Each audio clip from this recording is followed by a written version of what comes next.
نبی صلی اللہ علیہ وسلم نے ارشاد فرمایا بنی الاسلام علی خمس شہادت اللہ الہ الا اللہ و اقام الصلاۃ و ایتاء الزکوٰۃ و تصوم رمضان و تحج البیت من استطاع الیہ سبیلا و کما قال علیہ الصلاۃ والسلام۔ تو آپ صلی اللہ علیہ وسلم نے ان دو چیزوں کو بنی الاسلام، اسلام کی بنیادیں شہادت اللہ الہ الا اللہ و اقام الصلاۃ و ایتاء الزکوٰۃ و تصوم رمضان و تحج البیت، یہ اسلام کی بنیادیں ہیں جی۔ اچھا، بنیادوں کو اگر ہم پنجابی میں ترجمہ کرنا ہو تو بنیادوں کو کیا کہتے ہیں بھلا؟ نیاں۔ یہ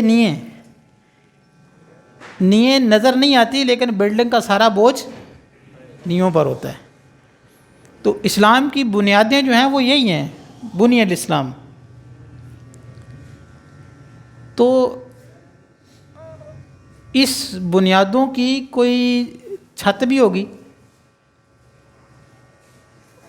کوئی عمارت، کیونکہ بنیادیں بنانا تو صرف بنیادیں تو نہیں ہوتی ہیں، بنیادوں پر کوئی بلڈنگ تعمیر ہوتی ہے، اوپر اس کی کوئی چھت ہوتی ہے، پھر اس کا آگے کوئی رنگ و روگن ہوتا ہے۔ تو حضور صلی اللہ علیہ وسلم کی دوسری حدیث کو اگر ساتھ ملایا جائے، بعثت اتمم لحسن الاخلاق، مجھے اس خاطر اللہ نے رسول بنا کر بھیجا ہے، ان بنیادوں پر ایک عمارت تعمیر ہوگی، اخلاق کی عمارت تعمیر ہوگی، اور اس کی سقف اور چھت کیا ہے؟ حسن الاخلاق، اچھے اخلاق۔ اچھے اخلاق کیا ہوتے ہیں جی؟ ان معاملات میں جو چیزیں تو فرض ہیں، فرض کسے کہتے ہیں؟ جو کلیئر آرڈر آتا ہے وہ تو فرض ہوتا ہے، جو حکم سری آ جاتا ہے وہ تو فرض ہوتا ہے۔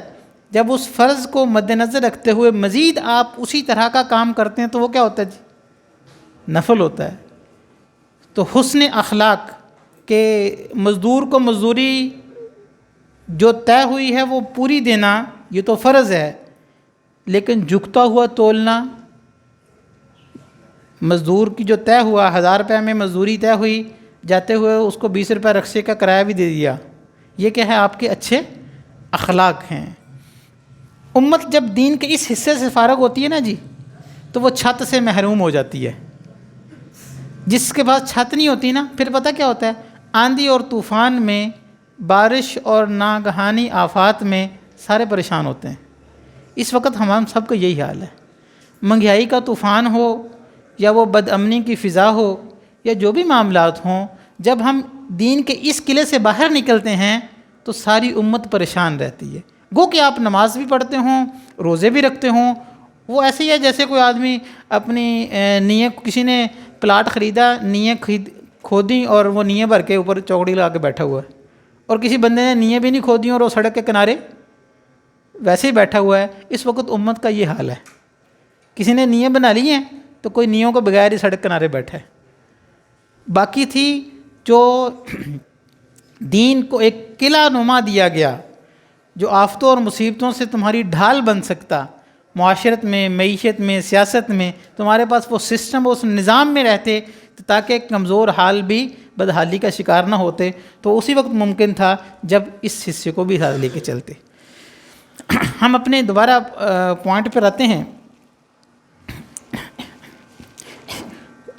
تعارف چاہ رہا تھا کہ جو من الظلمات الی النور، جو ظلمتوں کی جو گٹا ٹوپ اندھیرے، اور ان اندھیروں کے موجودہ اندھیرے کون سے ہیں، ان اندھیروں میں سے، موجودہ اندھیروں میں سے ایک اندھیرا یہ ہے ہیومنزم کا۔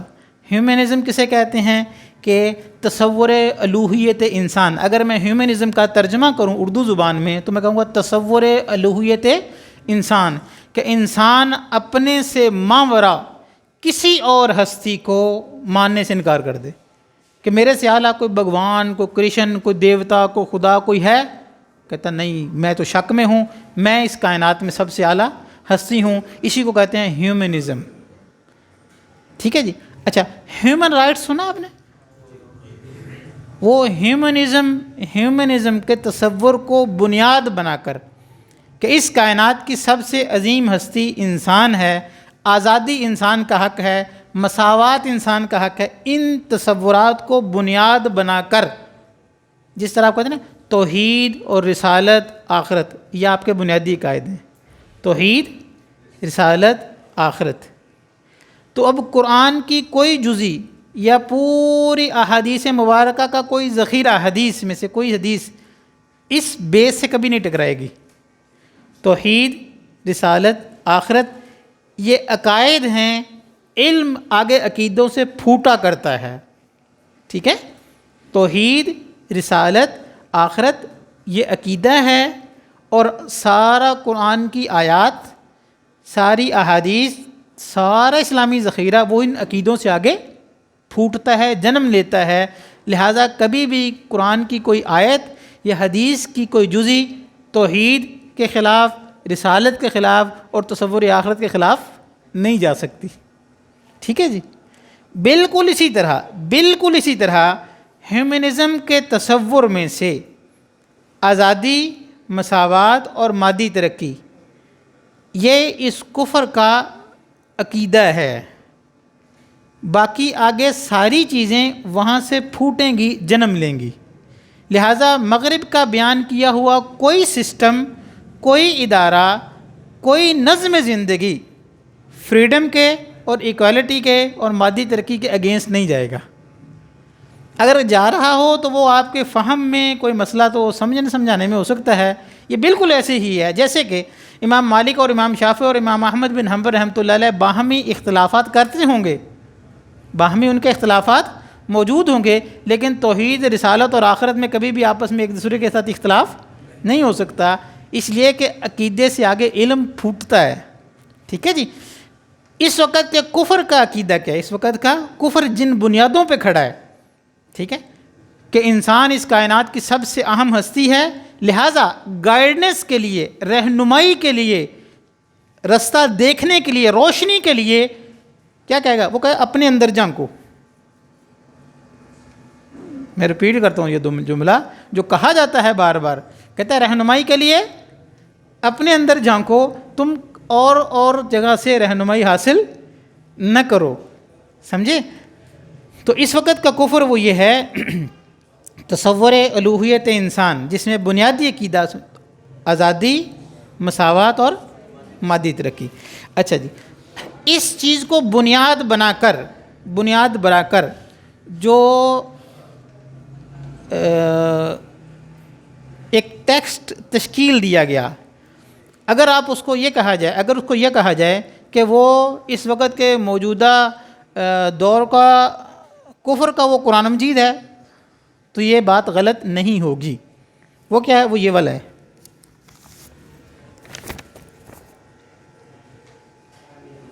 Human rights chartered. آپ نے انسانی حقوق کا عالمی منشور یا ہیومن رائٹس چارٹرڈ کا نام سنا ہوگا کبھی، یا یہ سنا ہوگا ہیومن رائٹس چارٹرڈ اور خطبہ حجۃ الوداع اور ہیومن رائٹس چارٹرڈ اور اسلام اور اس طرح کی کوئی تحریریں مارکیٹ میں کئی ساری ملتی ہیں، ٹھیک ہے؟ ہیومن رائٹس جو آپ نے ہیومنزم کے حوالے سے جو کچھ جانا، اور ہیومن کہتے ہیں عبد، اور ہیومن میں فرق ہے جی، حقوق العباد اور ہیومن رائٹس میں بہت فرق ہے۔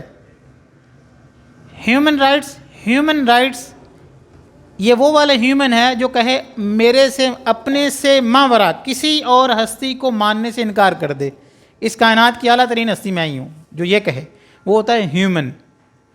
اور جب تصور الوہیت انسان، عبد کا لفظ ہے نا، عبد ایک اضافی لفظ ہے، جب کہا جائے عبد، غلام، اس کا مولا کوئی نہ کوئی ہوگا، ٹھیک ہے؟ حقوق العباد سے انڈرسٹوڈ ہے کہ اس عبد کے حقوق طے کرنے والا کون ہے؟ اوپر اللہ موجود ہے، وہ اس کے عبد کے حقوق کون طے کرتا ہے؟ اللہ طے کرتا ہے۔ اور یہ جو ہیومنزم کو بنیاد بنا کر 1988 میں ایک مسودہ تیار کیا گیا، جس کی ٹرانسلیشن بھی UNO نے خود کی ہے، یہ میری اپنی ٹرانسلیشن نہیں ہے، یہی ہے، جس کو ہیومن رائٹس چارٹرڈ کہا جاتا ہے، ٹھیک ہے؟ آزادی کا جو معنی ہم نے پڑھا ہے اور مساوات کا معنی جو میں نے آپ کو بتایا ہے، بالکل وہی معنی دیکھ سمجھ کر پھر آپ اس کو پڑھیں گے تو آپ کو پھر یہ صحیح سمجھ میں آئے گا، ٹھیک ہے؟ اس وقت کے کفر کا مسئلہ یہ ہے، وہ کہتا ہے مثلاً یہ جو ہے نا، مثلاً یہ چیز ہے، یہ سب کے پاس ہونی چاہیے۔ وہ کوئی کہے کہ نہیں بھئی یہ جو پینسل ہے نا وہ تو میرے مذہب میں جائز نہیں، وہ کہے گا اس کا نام تم گھوڑا رکھ لو، اس کا نام آپ ٹرین رکھ لیں، اس کا نام آپ وائٹ بورڈ رکھ لیں، لیکن یہ ہونی سب کے پاس چاہیے۔ ہمیں اس سے کوئی غرض نہیں ہے کہ آپ آزادی کا کیا معنی سمجھتے ہیں، ہمیں اس سے کوئی غرض نہیں ہے کہ آپ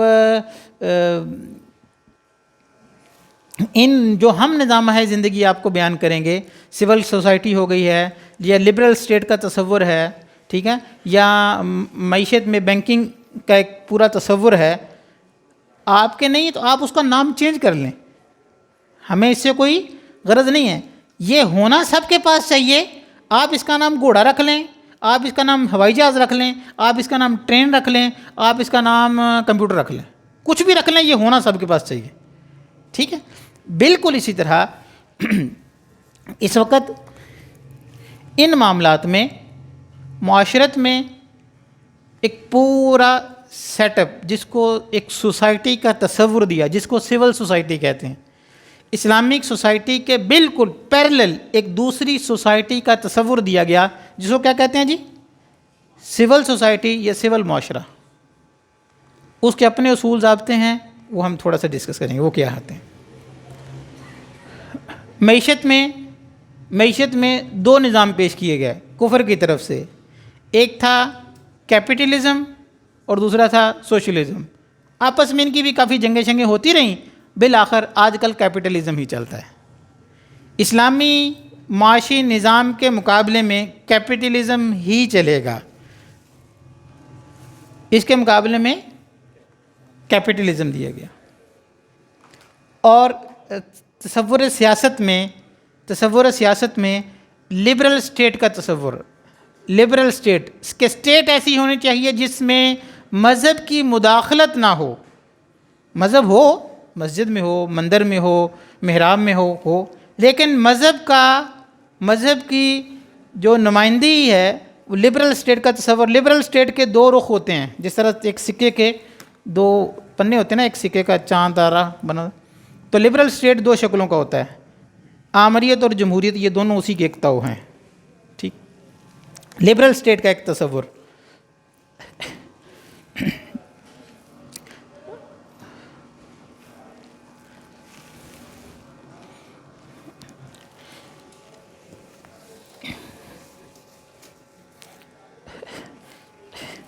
اگر میں یہ آپ نیچے سے یہ اگر ختم کیا جائے،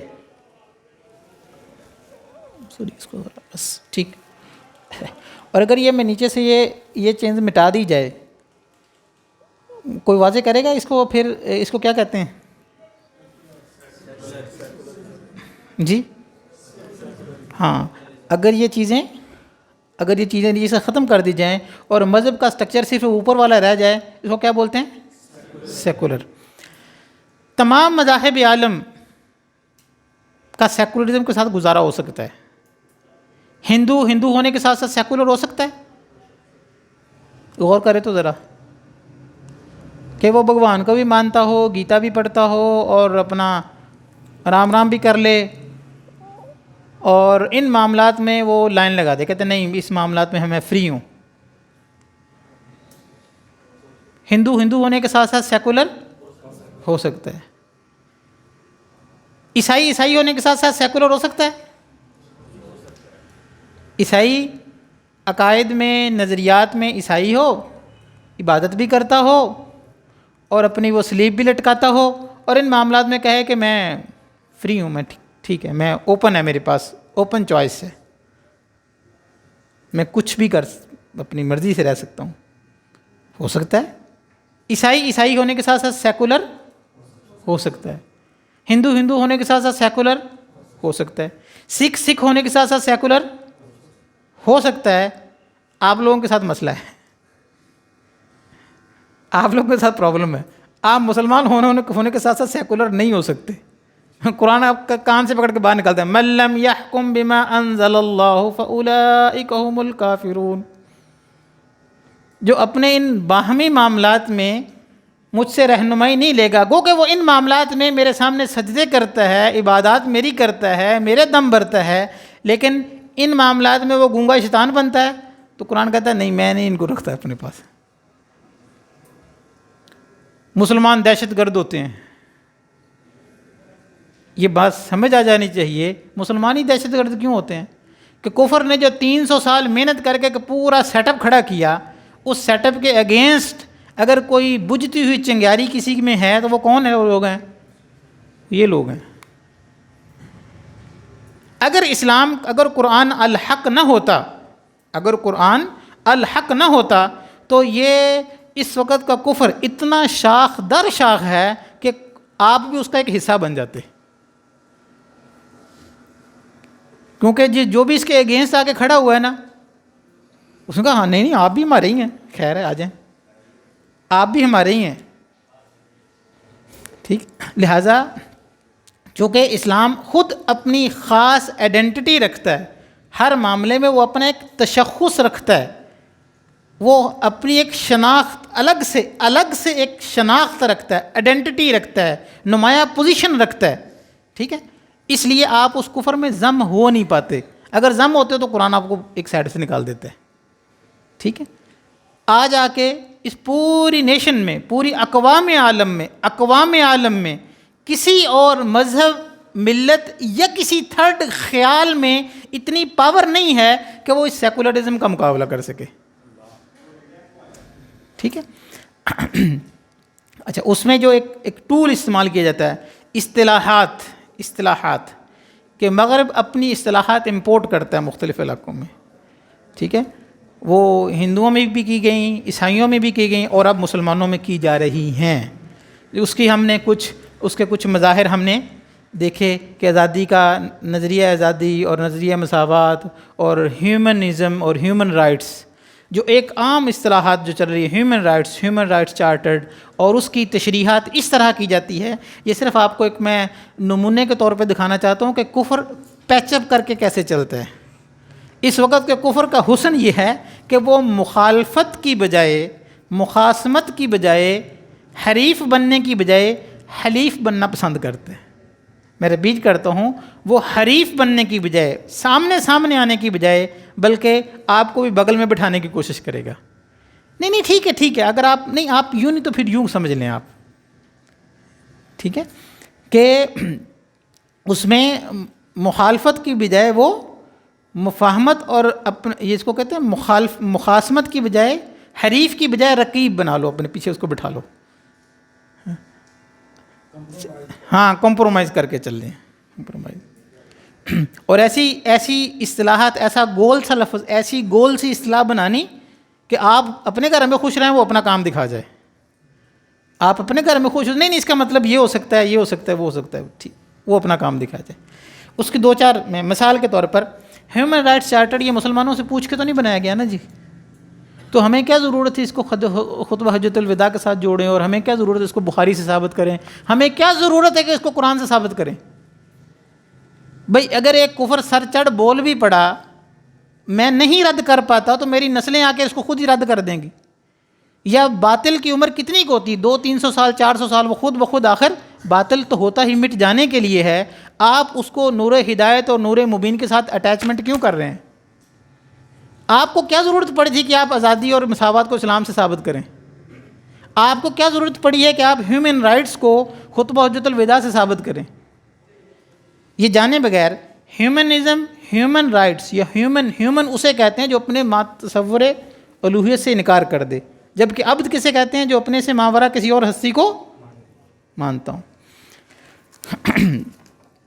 ایک دو میں سکے صرف اس لیے پڑھوں گا کیونکہ اچھا جو لوگ مسلمانوں میں بھی ایسا کام کرتے ہیں تو وہ نعوذ باللہ ان کی نیت پہ شک نہیں کیا جا سکتا، وہ ایک مخلص ہونے کی وجہ سے، مثال کے طور پر چونکہ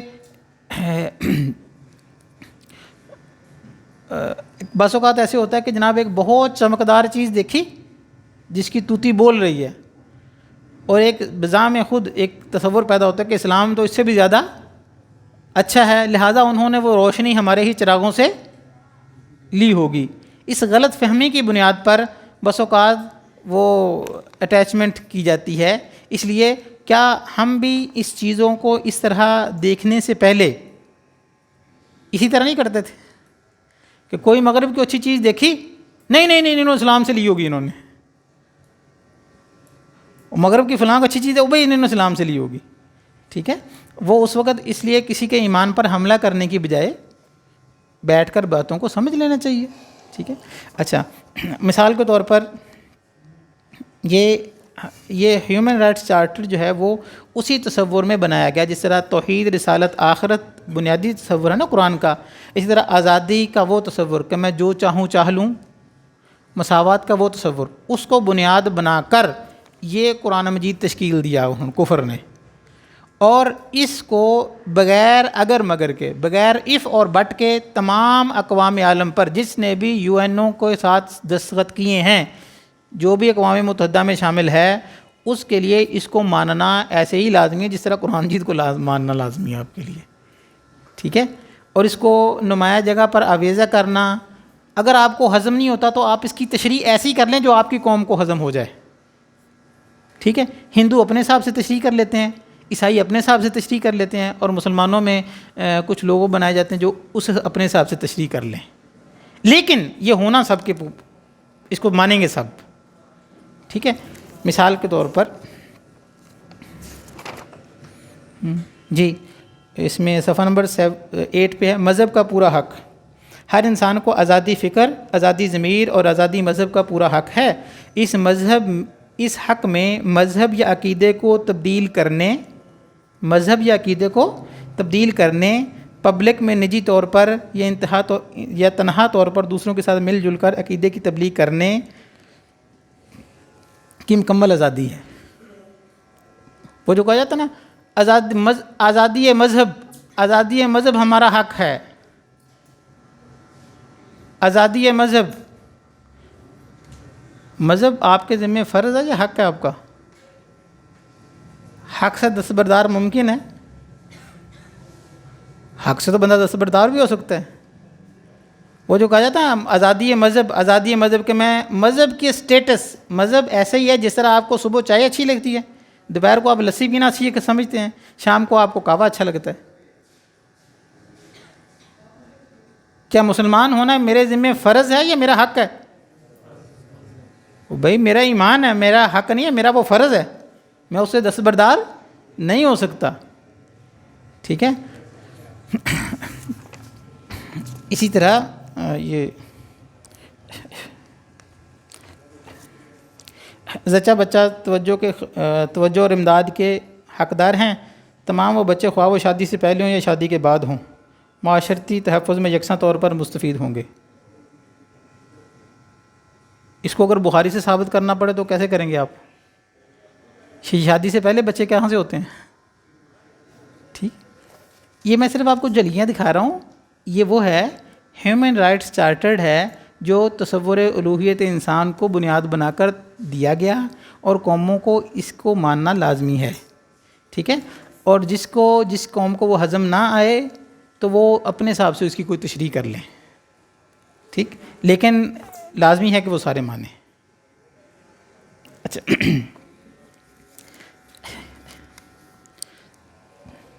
اس حوالے سے کوئی چیز پوچھنی ہو کسی نے، کیونکہ الجھ سے گئے ہیں میرے خیال میں آپ لوگ. یہ عجیب بات دیکھی آپ نے یہ اس میں. اچھا جی اب ہم اپنے دوسرے موضوع کی طرف ذرا دیکھیں گے.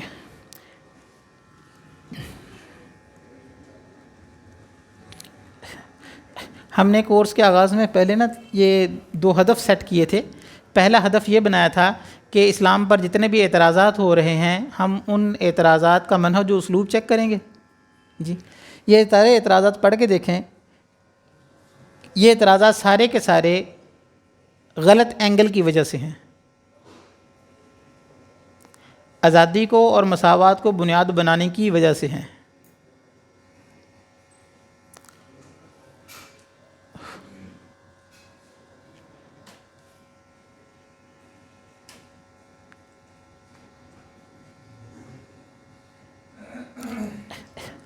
اسی طرح جب آپ آزادی کو اور مساوات کو بنیاد بنا لیتے ہیں تو غلط تناظر کی وجہ سے، غلط بنیاد کی وجہ سے اس جیسے اور سینکڑوں اعتراضات جنم لیتے ہیں.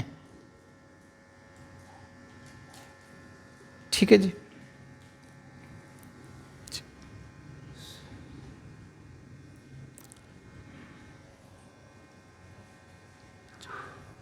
چلیں آگے. دوسرا ہمارا موضوع تھا دنیا کے مختلف نظام اور سسٹم. بنیادی طور پر 3 نظام، وہ معاشرت کا نظام ہو، یا وہ معیشت کا نظام ہو، یا وہ سیاست کا نظام ہو. ٹھیک ہے. تو جس طرح آپ کے پاس معاشرت میں پورا کتاب النکاح فقہا نے پوری ڈیٹیل اور تفصیل کے ساتھ موجود ہے نا، اس طرح کفر نے بھی ایک باقاعدہ پورا ایک سسٹم بنایا ہے. ٹھیک ہے. اور اس وقت دنیا کے تمام ممالک وہ سول سوسائٹی کو ہی آئیڈیل سوسائٹی خیال کرتے ہیں. اب سول سوسائٹی ہوتی کیا ہے؟ ٹھیک ہے. سول سوسائٹی ہوتی کیا ہے؟ وہ وہی ہے کہ جو ہیومنزم کی ہیومنزم کو، آزادی کو اور مساوات کو بنیاد بنا کر معاشرہ تشکیل دینے کا، معاشرہ بنانے کا وہ جو تصور آزادی آپ نے گڑھا تھا دماغ میں، اس کی ایک امپلیمنٹیشن، ایک عملی شکل و صورت کیا ہوگی وہ میں آپ کو بتاتا ہوں. وہ ہوتی سول سوسائٹی. اچھا، معاشرے جو ہیں نا وہ 2 طرح کے ہوتے ہیں. معاشرے 2 طرح کے ہوتے ہیں. ایک یا تو مذہبی معاشرے تھے یا وہ خاندانی معاشرے تھے. ٹھیک ہے جی. یہ ذرا ادھر ہی کر لیں، میں ذرا بندھا ہوں ان کے ساتھ. بس اب ٹھیک رہے گا. معاشرے نا 2 طرح کے ہوتے تھے. یا تو شروع سے یا تو مذہب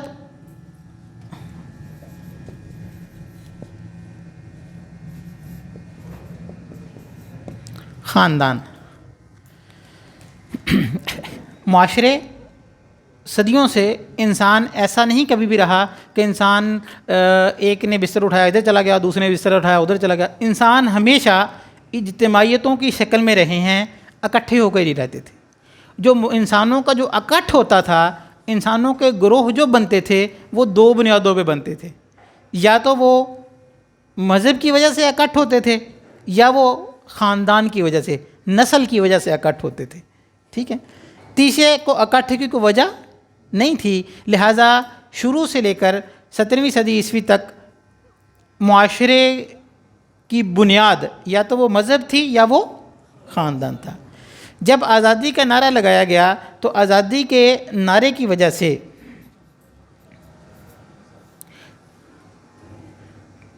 آزادی کے لیے جو سب سے بڑی رکاوٹ ہے وہ رکاوٹ بنتی ہے مذہب اور خاندان. کہ جب آپ کہیں جو چاہوں چاہ لوں اور اپنی چاہت کو عمل میں لے آؤں، تو میری چاہتوں کو توڑنے والی چیزیں، میں جو چاہوں چاہ لوں تو میری چاہتوں کو توڑنے والی چیزیں کیا کیا ہو سکتی ہیں؟ کچھ تو مادی رکاوٹیں ہوں گی، کچھ فزیکلی مادی رکاوٹیں ہوں گی، کچھ تہذیبی رکاوٹیں ہوں گی. ٹھیک ہے. مادی رکاوٹیں مثلا میں یہاں سے چاہتا ہوں میں دیوار کے پار نظر آئے، نہیں آ سکتا نا. میرے دل میں کچھ خواہشات پیدا ہوں گی، لیکن کوئی چچا کیا کہے گا، تایا کیا کہیں گے، تہذیبی رکاوٹیں ہوں گی. اور کچھ قانونی رکاوٹیں، اس علاقے کا قانون اور دستور مجھے وہ کام نہیں کرنے دیتا. ٹھیک ہے. تو یہ تینوں طرح کی رکاوٹیں جو ہیں نا وہ مغرب نے ایک سسٹم پیش کیا جس سے وہ تینوں رکاوٹیں توڑی گئیں. نمبر ایک مادی رکاوٹیں، ان کو لمیٹائز کیا جائے گا، کم از کم کرے گی سائنسی ایجادات سے مادی رکاوٹیں کم ہوں گی. اچھا، جو تہذیبی رکاوٹیں تھیں، معاشرے میں چچا کیا کہے گا، تایا کیا کہے گا، فلاں کیا کہے گا، تو اس کے لیے ایک معاشرہ ایسا تشکیل دیا جائے گا، معاشرت ایسی تشکیل دوں گا کہ جس سے آپ اپنی من چاہی زندگی اس معاشرے میں گزار سکتے ہیں. اور کچھ تھی قانونی رکاوٹیں کہ میرا علاقے کا جو قانون تھا نا، اس علاقے کا جو قانون تھا وہ چاہتوں کو پورا نہیں ہونے دیتا تھا. لہذا قانون ایسا بنانے، دنیا کے سارے قانون ایسے تھے جو ہماری چاہتوں کو وہ کہتا ہے پامال کرتے تھے. لہذا قانون بنانے کا میں آپ کو ایک ایسا طریقہ بتاؤں گا کہ آپ اپنی چاہت کے قانون بنائیں گے. قانون آپ کی چاہتوں کا تحفظ کریں گے, چاہتوں کا پامال نہیں کریں گے, چاہتوں کا تحفظ کریں گے. اس کا عکس ہے ڈیموکریسی, جمہوریت. آپ کی پسند کا قانون جو انسان چاہیں گے, انسان جو چاہیں گے اپنی چاہت کے مطابق کا قانون. اچھا, جب بھی یہ کہا جاتا ہے نا, یہ ایک درمیان میں جملہ مترجہ میں نے آپ کو اس لیے بتایا, جب یہ کہا جاتا ہے نا کہ ترقی یافتہ ممالک, ترقی پذیر ممالک, پسماندہ ممالک, وہ کون سا اسکیل ہوتا ہے جس سے لوگ پیمان ناپتے ہیں کہ یہ ترقی یافتہ ہے, یہ پسماندہ ہے, یہ ترقی پذیر ہے؟ بھی جب کسی قوم کے بارے میں یہ کہا جاتا ہے یہ ترقی یافتہ قوم ہے, تو کون سا اسکیل ہے جس سے وہ چیک کرتے ہیں کہ یہ ترقی یافتہ ہے, یہ پسماندہ ہے اور یہ ترقی پذیر ہے؟ وہ یہی 3 چیزیں ہیں: سائنس, سول کلچر اور ڈیموکریٹک اسٹیٹ, لبرل اسٹیٹ. جس علاقے کے پاس چونکہ یہ تینوں چیزیں کس کو سپورٹ کر رہی ہیں؟ آزادی کو. یہ تینوں چیزیں کس کو سپورٹ کر رہی ہیں؟ آزادی کو. کیونکہ آزادی کی رکاوٹیں کیا تھیں؟ مادی رکاوٹیں تھیں, تہذیبی تھیں,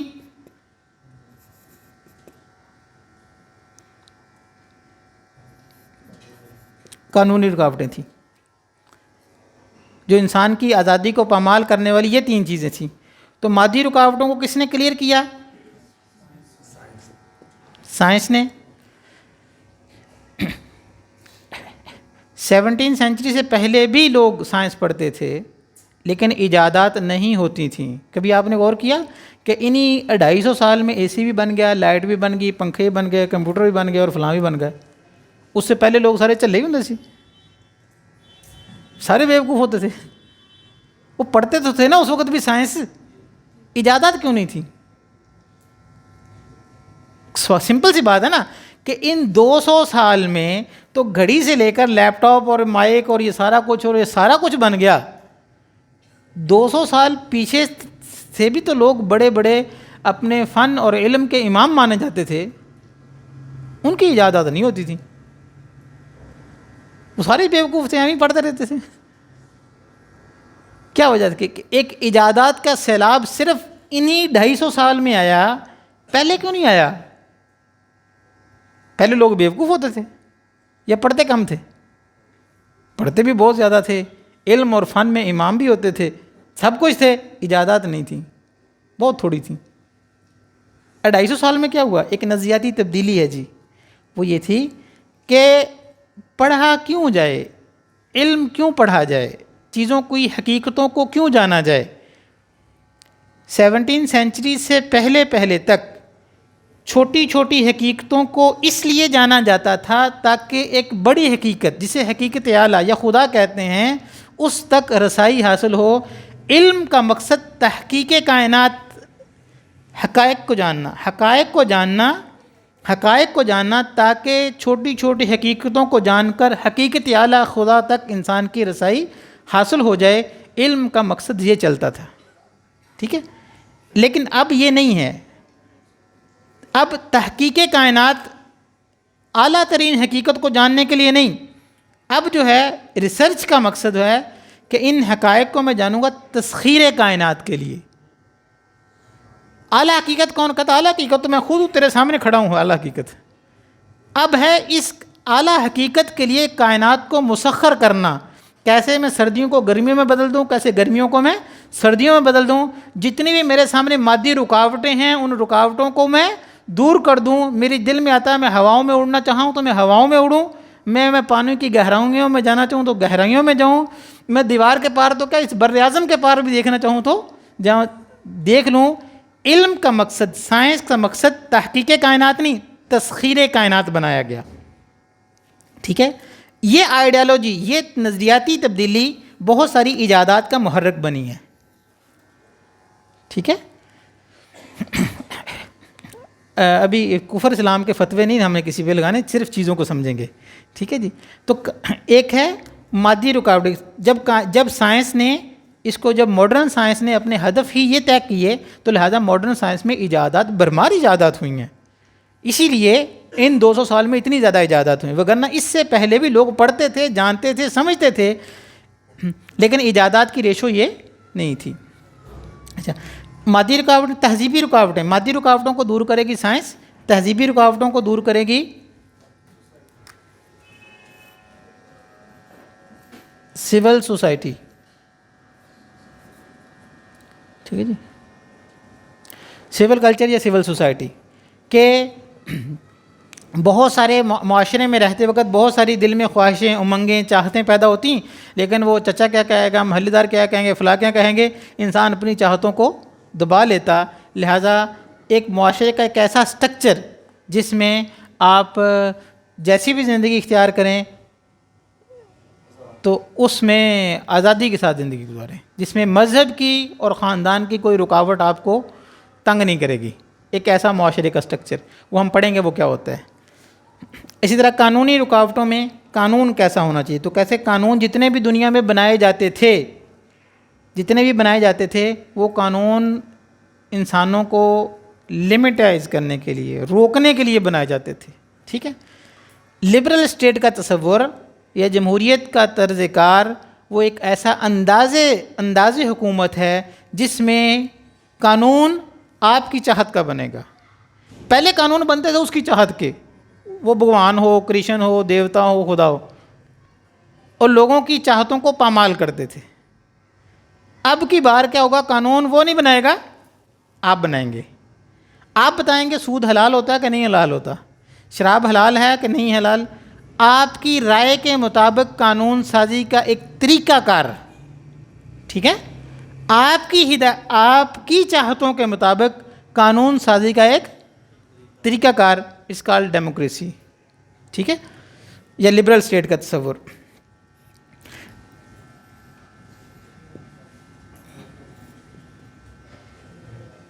اچھا، میں بتانا صرف آپ کو یہ بتانا، یہ تین چیزیں ہیں، یہ اسکیل ہیں تین جس سے ناپا جاتا ہے کہ یہ جو قوم ہے نا پسماندہ قوم ہے، یہ ترقی یافتہ ہے، اور یہ ابھی ترقی کی طرف جا رہی ہے۔ چونکہ یہ ساری کی چیزیں کس کو سپورٹ کرتی ہیں، فریڈم کو سپورٹ کرتی ہیں۔ جب یہ طے کر دیا گیا کہ انسان اپنی معاشرتی طریقہ کار کو اسلامی اصولوں کے مطابق نہیں چلائے گا اور اپنی معیشت کو بھی اسلامی طریقہ کار سے حل نہیں کرے گا اور اپنی ریاست میں بھی اسلامی معاملات سے رہنمائی حاصل نہیں کرے گا، تو پھر کن چیزوں سے رہنمائی حاصل کرے گا، اس کے الٹرنیٹو مغرب نے پورا ایک سسٹم اور نظام بھی دیا کہ آپ کے معاشرہ کیسا ہونا چاہیے، اس کا پورا طریقہ کار دیا، آپ کا مالیاتی نظام کیسا ہونا چاہیے، اس کا طریقہ کار دیا، آپ کے ادارے، آپ کی پارلیمنٹ، آپ کی عدلیہ اور آپ کے قوانین کیسے ہونے چاہیے، اس کے لیے ایک پورا ایک نظام حیات پیش کیا۔ ٹھیک ہے، بالفاظ دیگر میں اس کو کہوں تو جو پچھلا کفر کے آپ نے ہیومنزم کے حوالے سے جو پڑھا تھا کہ انسان خدا سے رہنمائی کے بغیر، خدا سے رشد و ہدایت کے بغیر، محض اپنی رائے سے، اپنی خرد اور عقل سے جو نظامہ زندگی تشکیل دیا، اس نے معاشرت کی سطح پر اس کو سول کلچر کہتے ہیں، مالیاتی نظام میں اس کو کیپٹلزم کہتے ہیں، اور سیاست میں اس کو لبرل اسٹیٹ کا تصور کہتے ہیں۔ اس کے دو رخ ہیں، آمریت اور جمہوریت۔ ٹھیک ہے جی، ان تینوں نظامہ زندگی کی آزادی اور مساوات کے ساتھ ایسے ہی انٹرلنک ہے جس طرح قرآن کی یا احادیث کی توحید، رسالت اور آخرت کے ساتھ، اور ان کے مفکرین کا باہمی اختلاف کرنا ایسے ہی ہے جیسے کہ امام مالک اور امام شافعی کا جزیات میں تو اختلاف ہو سکتا ہے، لیکن آزادی کے بارے میں، مساوات، توحید اور رسالت کے بارے میں کوئی اختلاف نہیں ہو سکتا۔ بالکل اسی طرح مغرب کا بیان کردہ یہ سارا نظام اور سسٹم وہ اس کفر کی اکائی پر متفق ہے، اس کفر کی اکائی پر متفق ہے کہ انسان اپنے سے ماوراء کسی اور سے رہنمائی نہیں لے گا، لہٰذا ہدایت، حق اور صحیح اور باطل، جائز اور ناجائز، غلط اور صحیح کا تعین یہ بہر صورت انسان ہی کرے گا. وہ کبھی من حیث الفرد کرے تو کبھی من حیث المعاشرہ کرے، لیکن یہ حق کس کے پاس رہے گا؟ انسان کے پاس ہی رہے گا. ٹھیک ہے. سول کلچر کے حوالے سے تو چار چیزیں میں آپ سے ڈسکس کر لیتا ہوں. سول کلچر کے معاشرے ہمیشہ یا تو دو طرح کے ہوتے تھے، مذہبی تھے معاشرے یا وہ خاندانی معاشرے تھے، اس لیے کہ انسان ہمیشہ گروہوں اور جتھوں کی شکل میں رہے ہیں، کبھی الگ الگ انسان نہیں رہے تھے، اور ان گروہوں کی بنیاد یا تو مذہب ہوتی تھی یا وہ خاندان ہوتی تھی. لہٰذا خاندان کی وجہ سے اور مذہب کی وجہ سے کچھ رکاوٹیں یا کچھ تہذیبی طور پر انسان کو مہذب ہو کے رہنا پڑتا. لہٰذا انہوں نے سول کلچر میں کہ یہ جو افراد موجود ہیں،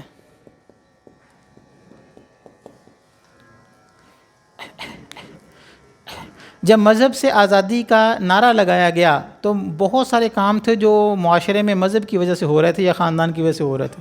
مثلاً کوئی شخص مر جاتا تو لوگ جنازے کے لیے پہنچ جاتے، کوئی شخص فوت ہو جاتا تو اس کے یتیم بچے تھے، اس کی پرورش کفالت کوئی کر لوگ کرتے، یا والدین بوڑھے ہو جاتے یا مہمان گھروں میں آ جاتے تو لوگ مل جل کر. آج بھی وہ جو پہاڑی علاقے ہیں جہاں پر معاشی معاملات بھی بہت پریشان کن ہیں، لیکن اپنے مہمانوں کو ضیافت میں وہ کسی سے پیچھے نہیں ہوتے. لیکن جب معاشرے سے مذہب کو بے دخل کیا جاتا ہے تو بہت سارے کام رک جاتے ہیں. مثلاً وہ جو جناب یتیم کی پرورش ہو رہی تھی، وہ تو مذہب فورس کر رہا تھا نا، اس لیے ہو رہی تھی. والدین کو جو گھروں میں رکھا جا رہا تھا اس وجہ سے ہو رہا تھا. شادی بیاہ کے معاملات میں سارے ایک دوسرے کی مدد کرتے، وہ برادری بیس پر یا مذہب کی بیس پر یہ کام ہو رہے تھے. جب مذہب اور خاندان کی اکائیاں کمزور پڑتی ہیں تو یہ سارے کام رک جایا کرتے ہیں. اب جنازہ پڑھنے کے لیے عیدی سینٹر بلانا پڑے گا، یتیم کی کفالت کے لیے کوئی امادہ نہیں ہوگا، یتیم خانے بنانے پڑیں گے. اور والدین کو پہلے تو لوگ زینت سمجھ کے اپنے گھروں کی رونق سمجھ کے رکھتے تھے، لیکن اب والدین کو بھی والد کی حیثیت بھی اس پہلے فرنیچر کی تھی کہ پہلے کام آتا تھا، اب چونکہ وہ کسی کام کا نہیں ہے اس کو اسٹور میں رکھ دیتے ہیں. اب اسٹور میں بھی جگہ نہیں ہے تو اولڈ ہاؤس. ٹھیک، وہ سارے کام رک جایا کرتے ہیں معاشرے میں. پہلے وہ کام مذہب کے پریشر کی وجہ سے ہو رہے ہوتے تھے. یہ ادارے آپ کو اس لیے نہیں سمجھ آئیں گے ابھی چونکہ ہمارے ہاں یہ ادارے بنے ہیں شوق و شوق، جہاں پہ جن کی اصل ضرورت تھی نا. اگر ہم اس کو ایک لطیفے سے اگر سمجھیں نا تو وہ آسانی سے سمجھ میں آئے گا. ایک بادشاہ تھا، اس نے بادشاہ نے کہا کہ میرے پاس نا آپ ایک سمجھدار قسم کا بندہ لے کے آؤ. وہ بادشاہ کے پاس کئی سارے لوگ لے کے آئے، بادشاہ سوال کرتا اور وہ بادشاہ کا کوئی جواب نہ دے پاتا، بادشاہ واپس بھیج دیتا. ایک دن ایک بندے کو لے کے آیا، اس نے بادشاہ نے اس سے سوال کی، گڈریا تھا بکریاں چروانے والا. اس نے کہا کہ اگر بادشاہ نہیں بھی سوال آئیں گے تو بادشاہ کا دربار تو دیکھیں گے نا. تو وہ اسی شوق سے اپنی بکریاں لیں اور بادشاہ کے پاس آ پہنچا آدم کا. تو بادشاہ نے اس سے سوال کیا،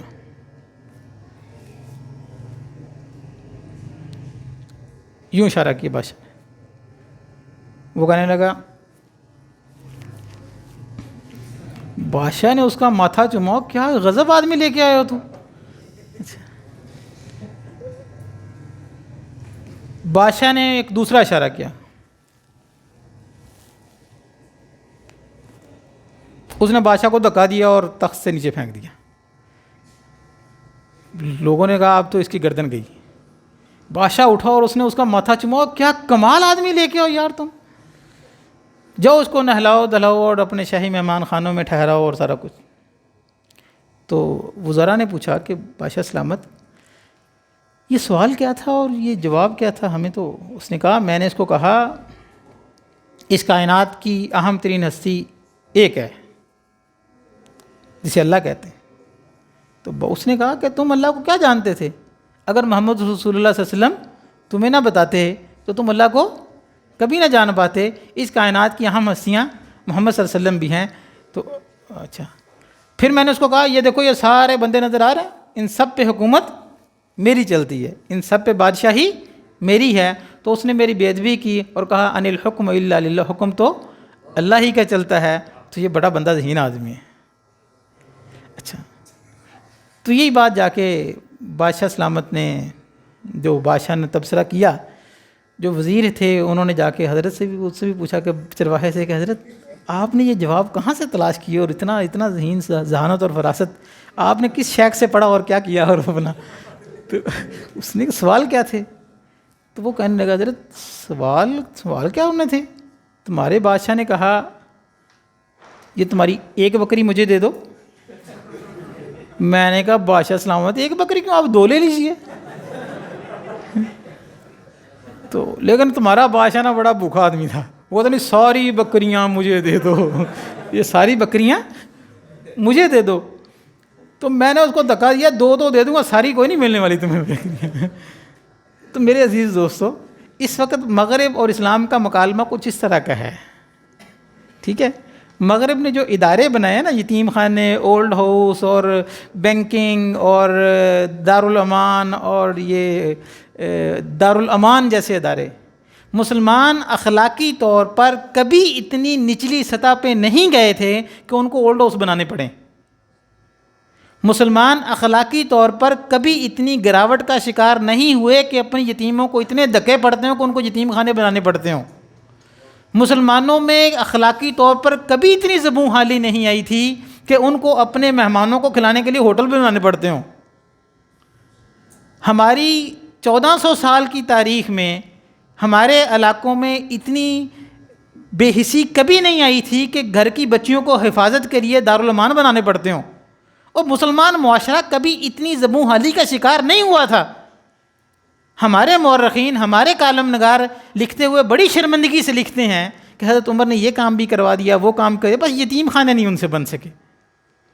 بڑے کہ نہری نظام بڑا اچھا بنایا، فوجی نظام بڑا اچھا بنایا، جیل خانے بڑے اچھے بنائے، لیکن دارالامان نہیں بنا سکے. اور بھائی جناب، یہ ان لوگوں کی مجبوری تھی جن لوگوں نے مذہب کو اپنے اندر سے رخصت کیا، تو تب ان کو اخلاقی طور پر وہ اس زبوں حالی کا شکار ہو گئے، اخلاقی طور پر اتنی گراوٹ کا شکار ہو گئے کہ اپنے ان رکے ہوئے کاموں کو سپورٹ کرنے کے لیے ان کو ادارے بنانے پڑے. مسلمانوں کی تاریخ میں مسلمان کبھی بھی اخلاقی طور پر اتنے نیچے نہیں گئے تھے. یہ ادارے ہمارے ہاں، یہ ادارے سول ادارے، اس وقت سول ادارے جتنے بھی ادارے ہیں، یہ دارالامان ہو گئے، اولڈ ہاؤس ہو گئے، یتیم خانے ہو گئے، ٹھیک ہے، دارالامان ہو گئے، بینکیں ہو گئی، ہوٹل، یہ سارے سول ادارے اس وقت، وہ جو میں نے آپ کو بتایا، یہ 3 سکیلوں میں سے ایک سکیل سمجھا جاتا ہے. کسی بھی معاشرے کے مہذب معاشرہ بننے کے لیے ان اداروں کا اسٹیبلش ہونا مانا جاتا ہے. یہ ادارے جتنے زیادہ اسٹیبلش ہوں گے، یہ جتنے زیادہ مضبوط ہوں گے، جتنے زیادہ عمل میں اچھی کارکردگی دکھا رہے ہوں گے، اس معاشرے کو اتنا زیادہ ویل مینرڈ، اچھا، مہذب، شائستہ، بہتر معاشرہ سمجھا جاتا ہے. اور اس اندھیر نگری میں ہمارے فلاسفر، ہمارے دانشور، ہمارے سمجھدار لوگ بھی شاید سمجھتے ہیں کہ جناب یہ جو ہے نا، یہ تو مسلمانوں نے اصل میں کام کرنے تھے، وہ تو عیسائی کر گئے، یہ فلاں ہو گیا جناب. اور بھئی اس کی وجہ ہمارے معاشروں میں کبھی تھی ہی نہیں. اخلاقی زبوں حالی مسلم معاشروں میں کبھی ایسی آئی ہی نہیں تھی، اور نہ ہی مسلم فلاسفر یا مسلم اساتذہ نے مسلم درسگاہوں میں اتنی بے حسی کبھی معاشرے میں رہنے دی ہے. ٹھیک ہے، اس کا حل یہ تھا کہ اس اخلاقی زبوں حالی کو دور کیا جاتا. ٹھیک ہے، لیکن ہمارے بہت سے کالم نگار کالم لکھتے وقت بڑی شرمندگی سے ان باتوں کا اظہار کر رہے ہوتے ہیں. اچھا، بہرحال جب یہ ادارے کسی معاشرے میں آتے ہیں، ان کے آنے سے خاندان اور مذہب کے تانے بانے بکھرنے شروع ہو جاتے ہیں. پہلے میں اپنے چچا کی بات، غلط بات بھی ہوتی تھی تو ادب سے سن لیتا تھا. کیوں؟ اس لیے کہ جب ہم شیرہ کی شادی ہوگی تو اس وقت نہیں چچا تایا ساتھ نہیں کھڑے ہوں گے تو میرے لیے اکیلے کے لیے مسئلہ ہوگا. تو چاہتے نہ چاہتے ہم اس ایک ربط میں، ایک تعلق میں بندھے رہتے تھے، ٹھیک ہے. لیکن جب یہ ادارے معاشروں میں آتے ہیں، ان اداروں کے آنے سے جو مذہبی جکڑ ہوتی ہے وہ رفتہ رفتہ کمزور پڑ جاتی ہے. پہلے ناجائز بات بھی سن لیتا، اب جائز بات بھی نہیں سنوں گا. میں نے پیسے دینے ہیں، آنا آئی، نہیں آنا نہ آئی، یہ ہوتا ہے. اس طرح ان اداروں کے آنے سے کیا ہوتا ہے، وہ معاشرے کی جو یہ جو مذہب اور خاندان، یہ جکڑ کمزور پڑ جاتی ہے. چونکہ انسان اکیلا نہیں رہ سکتا، لہٰذا انسان اپنے اس کو سپورٹ چاہیے ہوتی ہے اپنے بیک پہ، لہٰذا ایک آرٹیفیشل سپورٹ پیدا کی جاتی ہے. انجمنیں، اساتذہ کی انجمن، طلباء کی انجمن، وکلاء کی انجمن. یہ انجمنیں کیا ہوتی ہے بھلا؟ جب آپ کا خاندان آپ کی سپورٹ کرتا ہے تو وہ آپ کی پوری شب و روز اس کے سامنے ہوتی ہے. یہ دودھ پی کے سوتا ہے کہ شراب پی کے سوتا ہے؟ ٹھیک ہے، میرا پورا کریکٹر اس کے سامنے ہوتا ہے، تب میرا خاندان میری بیک پہ کھڑا ہوتا ہے. لیکن جو انجمن نوعیت کی اجتماعیتیں ہوتی ہیں، اس سے کیا ہوتا ہے کہ وہ میرے مادی اور مالی مفادات میں تو میرے ساتھ کھڑے ہوں گے، لیکن اگر میں تہذیبی طور پر، اخلاقی طور پر کسی زبوں حالی کا شکار ہوں، کسی بد مزاجگی کا شکار ہوں، تو اصحاب انجمن کو اس سے کوئی سروکار نہیں ہے. میں ٹیچرز کے انجمن کا اگر رکن ہوں تو وہ میری تنخواہ اگر کوئی مارے گا تو میرے ساتھ سارے ٹیچر کھڑے ہوں گے، لیکن میں گھر میں اپنے والدین کے ساتھ کیا سلوک کرتا ہوں، اس سے کوئی سروکار نہیں ہوگا. تو وہ جو ایک سپورٹ تھی نا خاندان کی یا مذہب کی، اس کے الٹرنیٹو سپورٹ انجمنیں بنا کے دی گئی. ٹھیک ہے جی. تو یہ اس طرح سول معاشرہ قائم کیا جاتا ہے. سول معاشرے کا قانون اس طرح کا ہوتا ہے. مسلم معاشرہ یوں چلتا ہے، مسلم معاشرہ یوں چلا کرتا ہے. ایک تھوڑا سا حصہ قانون ہوتا ہے جس میں نصوص شریعہ ہوتی ہیں نا، قتل کر دیا، یعنی وہ احکامات جو انتہائی لازمی اور ضروری ہوں، اگر ان کو نافذ نہ کیا جاتا تو معاشرہ بدامنی کا شکار ہو جائے گا. ٹھیک ہے، ان چیزوں کو اسلام قانون بنا دیتا ہے.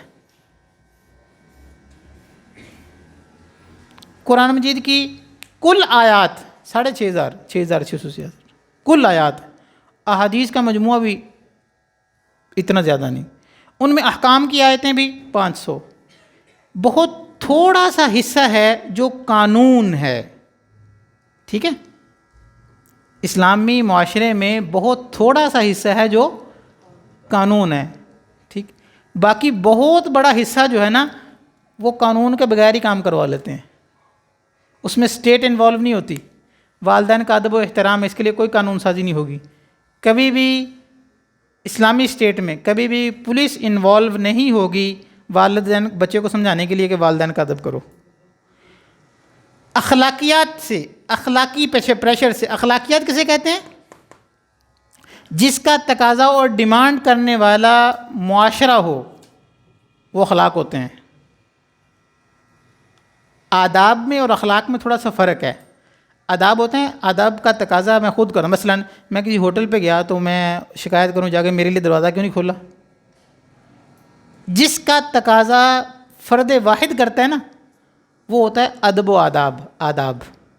اور جس کی ڈیمانڈ اور تقاضا فرد واحد نہیں، سوسائٹی کرتی ہے، جس کا تقاضا سوسائٹی کرتی ہے، وہ تم نے اپنے یتیم کے سر پہ ہاتھ نہیں رکھا، پورا معاشرہ محلہ اکٹھا ہو گیا، خاندان والے کہہ رہے ہیں، وہ پریشرائز کر رہے ہیں اس کو نا.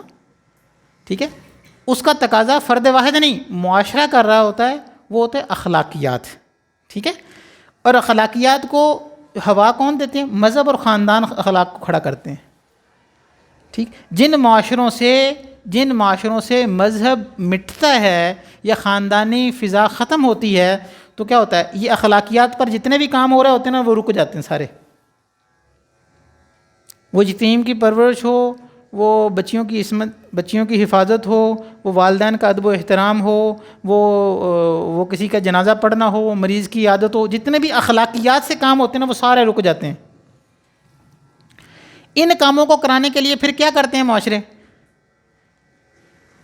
یا تو مزید قانون سازی، عورتوں کے حقوق، مزدوروں کے حقوق، بچوں کے حقوق، ٹیچرز کے حقوق، فلاں کے حقوق.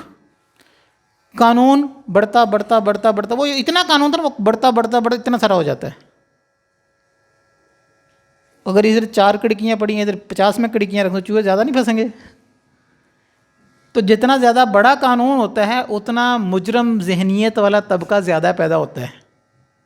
ٹھیک ہے؟ اس وقت سارے ویسٹ کا مسئلہ یہ ہے، وہ قانون کو لمیٹڈ رکھ نہیں سکتے. کسی چیز کو قانون بنائیں گے،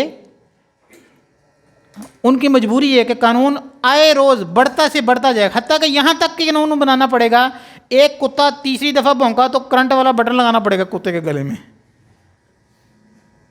وہ کتا چوتھی دفعہ بھونکتا ہے نا تو وہ کرنٹ لگتا ہے، ٹک کر کے بیٹھ جاتا ہے آرام سے. اگر ایسے ایسے قوانین بنتے ہیں، کیوں بنتے ہیں؟ اس لیے کہ وہ جو کام اخلاقیات سی مدد سے ہو رہے ہوتے ہیں معاشرے میں، وہ سارے رک جاتے ہیں. وہ کتے بھی مہذب ہو کے بٹھائے جاتے ہیں. وہ کتا چوتھی دفعہ بھونکے گا تو 7 پڑوسی شکایت کر دے گا، اس کا کتا مجھے تنگ کرتا ہے، وہ اس کو جرمانہ بھی کرے گا، جیل بھی پکڑ کے لے جائے گا. ٹھیک؟ وہ قوانین بڑھتے سے بڑھتے سے بڑھتے بڑھتے بڑھتے چلے جاتے ہیں. مجرم ذہنیت پیدا ہوتی ہے ایسے معاشروں میں، نیگیٹو مائنڈ کے لوگ زیادہ پیدا ہوتے ہیں ایسے معاشروں میں.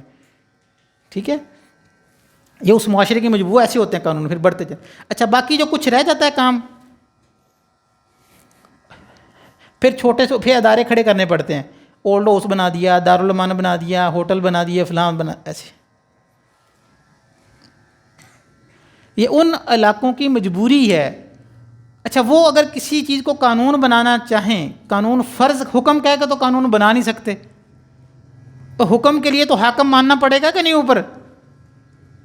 شراب حرام ہے، شراب پی کے آپ شراب نہیں پی سکتے. بھئی کیوں نہ پیوں میں؟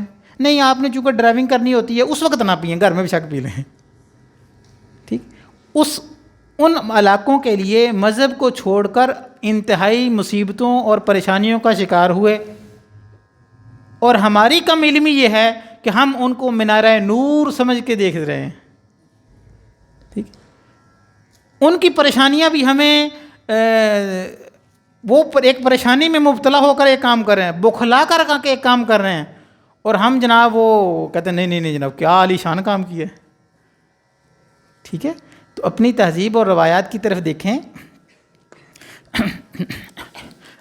آداب کا تعلق جو ہوتا ہے نا، وہ ایک فرد اس کا تقاضا کرتا ہے. اخلاقیات کہتے ہیں بھائی اس معاشرے میں اخلاقیات بہت زیادہ ہیں.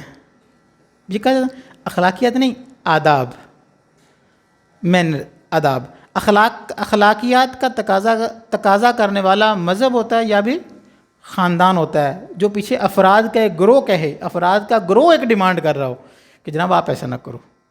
ٹھیک ہے؟ مختصر یہ کہ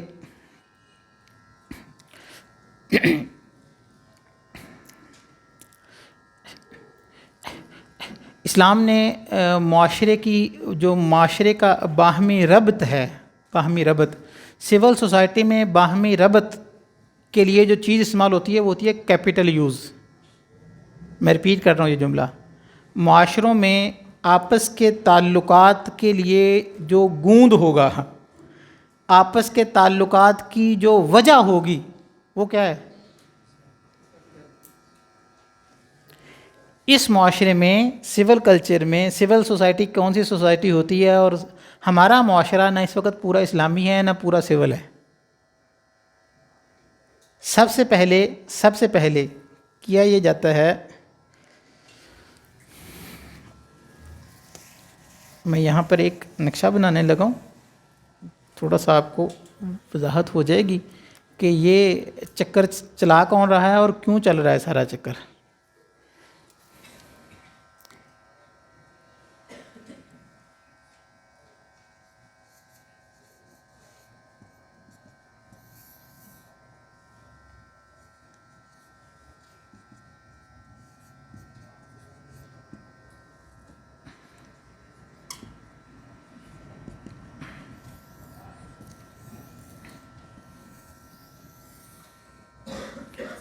یہ دنیا کا نظام ایسے چلایا جاتا ہے. پہلے افراد کو مختلف یہ اہم بات ہے، ذرا توجہ کریں گے تو سمجھ میں آئے گا. پہلے سارے کے سارے معاشرے یا تو مذہبی تھے یا وہ خاندانی تھے. افراد کو وہ مسلم معاشرہ، مذہبی معاشرہ نہیں ہونا چاہیے، سول کلچر سول اداروں میں دھکیلا جاتا ہے، یہ اس کی ذمہ داری ہوتی ہے۔ سول سوسائٹی ایسے قوانین پاس کرتی ہے، ڈیموکریسی جمہوریت ایسے قوانین پاس کرتی ہے جس سے معاشرے رفتہ رفتہ وہ مذہبی معاشروں کی بجائے وہ سول کلچر میں کنورٹ ہو جائیں۔ جب سول کلچر میں کنورٹ ہوتے ہیں تو سول کلچر میں جو سب سے اہم چیز ہوتی ہے وہ پتہ کیا ہوتی ہے؟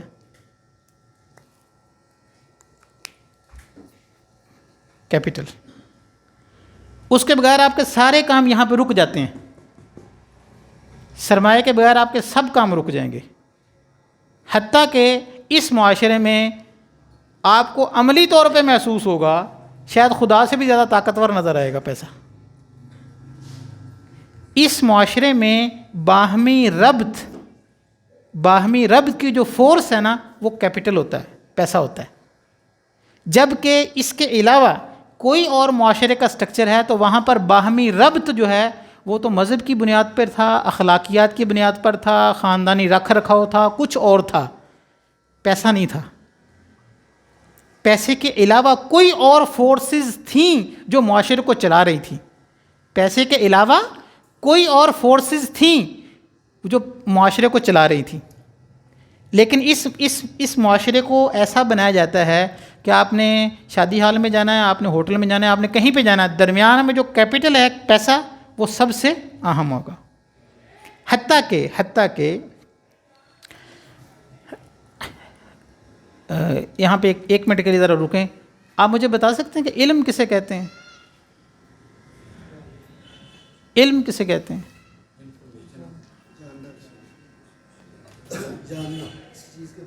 دو بندے تھے، پاس ہوئے، میٹرک کیا، دونوں نے عبدالحمید نام تھا ان کا، اور ایک بندہ، ایک کے والد کے پاس پیسے تھے، اس نے اس کو موٹر میکینک انجینئرنگ میں داخلہ لے دیا اور عبدالحمید وہاں پہ پڑھنے لگ پڑا، اور دوسرے کے ابے کے پاس پیسے نہیں تھے اور اس نے اس کو ورک شاپ میں لگا دیا۔ 5 سال بعد دونوں فارغ ہو کے جب گھر پہنچے، ایک مسٹر عبدالحمید تھے تو دوسرے کو پا میدو کہا جاتا تھا، ایسے تھا۔ 5 سال بعد جب دونوں گھر آئے تو پا میدو وہ انجن کی تیلی کھول کے اس کو جوڑ لیتا تھا، اور he was expert about engine کے بارے میں میدو جو جانتا تھا وہ مسٹر عبدالحمید نہیں جانتا تھا، لیکن لوگ کہا کرتے تھے کہ یہ مسٹر عبدالحمید ہیں اور یہ پا میدو ہے۔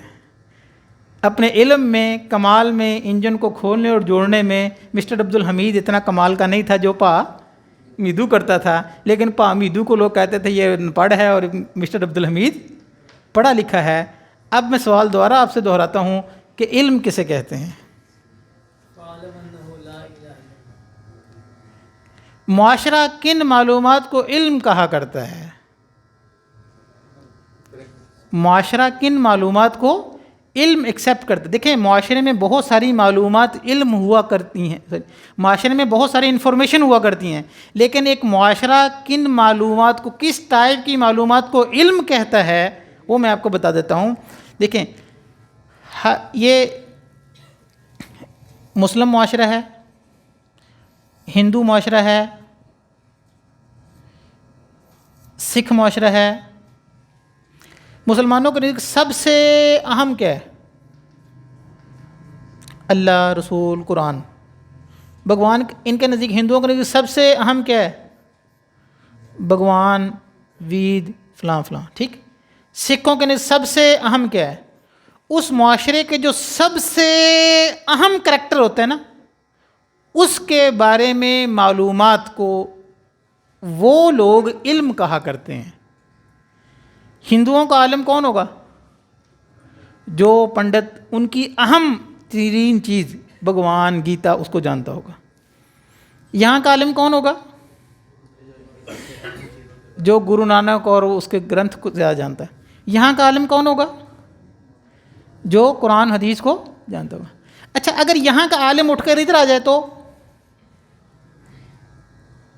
وہ علم کے باوجود بھی عالم نہیں سمجھا جائے گا، اور اگر یہ دونوں صاحب اٹھ کر، عالم دونوں اٹھ کے ادھر آ جائیں تو عالم ہونے کے باوجود بھی عالم شمار نہیں ہوں گے. اور اگر یہ سارے اٹھ کر ادھر چل جائیں تو وہ جاہل ملا کہلائیں گے.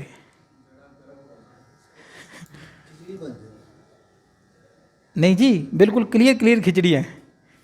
یہ سارے اٹھ کے ادھر چلے جائیں گے تو یہ لوگ اس کو عالم نہیں مانیں گے, اہل علم تسلیم نہیں کریں گے, کیونکہ ان کے نزدیک سب سے اہم چیز کیا ہے؟ اچھا, انسان کی آزادی کی اگر ایکچوئل شکل دیکھ لی ہو نا, آزادی کی ایکچوئل شکل وہ کیپٹل ہے. آزادی کی ریئل شکل دیکھنی ہو تو وہ کیا ہے جی؟ کیپٹل ہے. اگر کیپٹل نہیں ہے تو پیدل ہی جائیں گے, پیدل ہی آئیں گے. ٹھیک ہے, تو لہذا اس معاشرے میں جو سب سے اہم حیثیت ہے, سب سے اہم چیز ہے, وہ کیا ہوتی ہے؟ کیپٹل. لہذا اس کے متعلق, کیپٹل کے متعلق معلومات, جو معلومات ہوں گی وہ علم کہلائیں گی, اور جو معلومات کیپٹل کی بڑھوتری کے بارے میں سپورٹیبل نہیں ہیں اس کو یہ معاشرہ علم بھی تسلیم نہیں کرتا. ٹھیک ہے جی. یہ میں نے یہ بتا رہا کہ علم کسے کہتے ہیں, میں یہ بتا رہا ہوں کہ لوگ کسے علم سمجھا کرتے ہیں, لوگ کسے علم سمجھا کرتے ہیں؟ اس معاشرے کی جو سب سے اہم اکائی ہوتی ہے, اس معاشرے کی جو سب سے اہم شے ہوتی ہے, اس کے متعلق معلومات کو لوگ کیا کہتے ہیں؟ علم کہتے ہیں. لہٰذا یہ لوگ جب ادھر اٹھ کے جاتے ہیں نا تو وہ ادھر وہی چیز علم سمجھی جاتی ہے جو کیپٹل, جو پیسے کی بڑھوتری کے بارے میں جو معلومات پیسے کی بڑھوتری کے بارے میں معاون ہوتی ہیں, یہ معاشرہ اس کو علم کہتا ہے. اور باقی بہت سارے جاننے والوں کو وہ علم عالم ماننے کے لیے تیار نہیں ہوتے. ٹھیک ہے. اچھا, ایک دوسری پوائنٹ میں یہ بتانا چاہتا ہوں, یہ جس طرح یہ معاشرہ اس کے لیے کمفرٹیبل زون نہیں ہے, لہٰذا یہ والی چیز بھی ان کے لیے بھی کمفرٹیبل زون نہیں ہے. ٹھیک ہے. اگر آپ کہیں کہ ہماری ابھی تو ادھر پاکستان میں کوئی ایسا معاملہ نہیں ہے, وگرنہ ڈریں اس دن سے جب آپ کی بچیوں کو مجبور کیا جائے کہ وہ بھی اسکول میں اسکرٹ پہن کے آئیں. اسکول میں بچیاں اسکرٹ پہن تو آپ کمفرٹیبل فیل نہیں کریں گے. ٹھیک ہے. وگرنہ ابھی بھی آپ کو کمفرٹیبل فیل نہیں کرنا چاہیے جب میری ساری کی ساری عدالتیں برٹش لا کے مطابق چل رہی ہوں اور مجھے بالکل بھی کوئی مسئلہ ہی کوئی نہیں ہے. ہمیں کوئی مسئلہ ہے؟ کسی کو مسئلہ ہونا چاہیے تھا. ہماری درسگاہوں میں یہ باتیں ڈسکس ہونی چاہیے تھیں کہ ہماری ساری عدالتیں وہ اسلامی وہ برٹش لا پہ چل رہی ہوں اور مجھے مسئلہ ہی کوئی نہیں ہے. ورنہ مسلمان تو ایسے نہیں ہوتے. کیسے ہوتے ہیں کہ اللہ کا حکم پورے ایک شعبہ زندگی سے, اللہ کا حکم پورا شعبہ زندگی سے ختم کر دیا گیا ہو. ٹھیک. اور میرے بچوں کو بھی وہی ڈارون کی تھیوری پڑھائی جاتی ہو کہ انسان بندر تھا. ٹھیک. اور میرے بچوں کو بھی یہی پڑھایا جا رہا ہو کہ معاشرت کے لیے جو سوسائٹی ڈیولپمنٹ کے لیے کارل مارکس کے اور ان کے قوانین پڑھائے جاتے ہوں. مجھے مسئلہ ہونا چاہیے تھا. ٹھیک ہے, لیکن کوئی نہیں ہوتا. اچھا, please come to the point. میں یہ بتانا چاہتا ہوں کہ جس طرح ہندو معاشرے کی طرح ہندو معاشرہ ایک الگ معاشرہ ہے, سکھ معاشرہ ایک الگ معاشرہ ہے, مسلم معاشرہ ایک الگ معاشرہ ہے, بالکل اسی طرح سول معاشرہ بھی ایک الگ معاشرہ ہے. اس کی اپنی اقدار ہیں, اپنی ڈیفینیشنز ہیں. ٹھیک ہے. اچھا, دوسرے پوائنٹ پہ, اچھا ان مختلف معاشروں کو یہاں پہ کنورٹ کیا جاتا ہے. پتہ ہے کیوں کنورٹ کیا جاتا ہے؟ اس لیے کنورٹ کیا جاتا ہے اگر ایک چھوٹے سے تھوڑے سے لوگ ہوں, ان کے پاس فوج بھی کوئی زیادہ نہ ہو اور وہ پوری دنیا پہ خواب دیکھ رہے ہوں حکومت کرنے کی, اتنی فوج نہیں کہ اپنے ہر دستہ ایک قوم کی طرف بھیج سکیں, تو پتہ کیا کریں گے؟ ایک ایسا نظام بنائیں گے جو یہ والا نظام ہے. مثلاً یہاں پر باہمی ربط کے لیے جو فورس ہے وہ کیا ہے؟ وہ کیپٹل ہے. اور کیپٹل کی سرمایے کی اہمیت اتنی ہے کہ شاید یہاں پہ بسنے والے یہ سمجھتے ہوں کہ خدا کے بغیر تو کام ہو سکتا ہے, پیسے کے بغیر نہیں ہو سکتا. اور جب لوگ اس سچویشن میں چلے جائیں، اس طرح ہو جائیں، تو اٹ مین کہ وہ اس معاشرے میں آ چکے ہیں۔ پھر ہوتا کیا ہے، یہ اس کو سپورٹ کرتے ہیں، کیپٹلزم کو، اور یہیں سے چھن کر لوگ یہاں پہ آتے ہیں، اور اسی نے وہ قوانین پاس کرنے ہوتے ہیں کہ معاشروں کو مذہبی اور خاندانی رنگ سے اٹھا کے اس میں داخل کیا جائے، اور پھر 2-3 ادارے بنا کر، IMF بنا کر یا ورلڈ بینک بنا کر اس کو کنٹرول کر لیا جاتا ہے۔ یوں دنیا کے ساری قومیں، سارے ادارے اور سارے افراد چند ہاتھ کنٹرول کر لیتے ہیں۔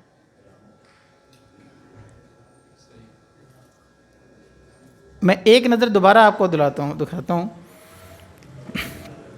یہاں پہ پوری انویسٹمنٹ کی جاتی ہے، جو لمبے لمبے قرضے دیے جاتے ہیں نا، ورلڈ بینک عام طور پر 20 سال کے لیے قرضہ دیتا ہے، اور IMF عام طور پر 3 سال کے لیے قرضہ دیتا ہے، اور سارے کے سارے قرضے وہ پالیسی میکنگ پر اثر انداز ہوتے ہیں، لہٰذا وہ کوئی چیریٹی نہیں کرتے، انہوں نے کوئی مدرسہ نہیں کھولا ہوا پوری دنیا کو چیریٹی، وہ کیا ہوتا ہے کہ قوموں پہ انویسٹ کیا جاتا ہے تاکہ وہ ان کو اس بھوم چکر سے نکال کے اس میں لائیں،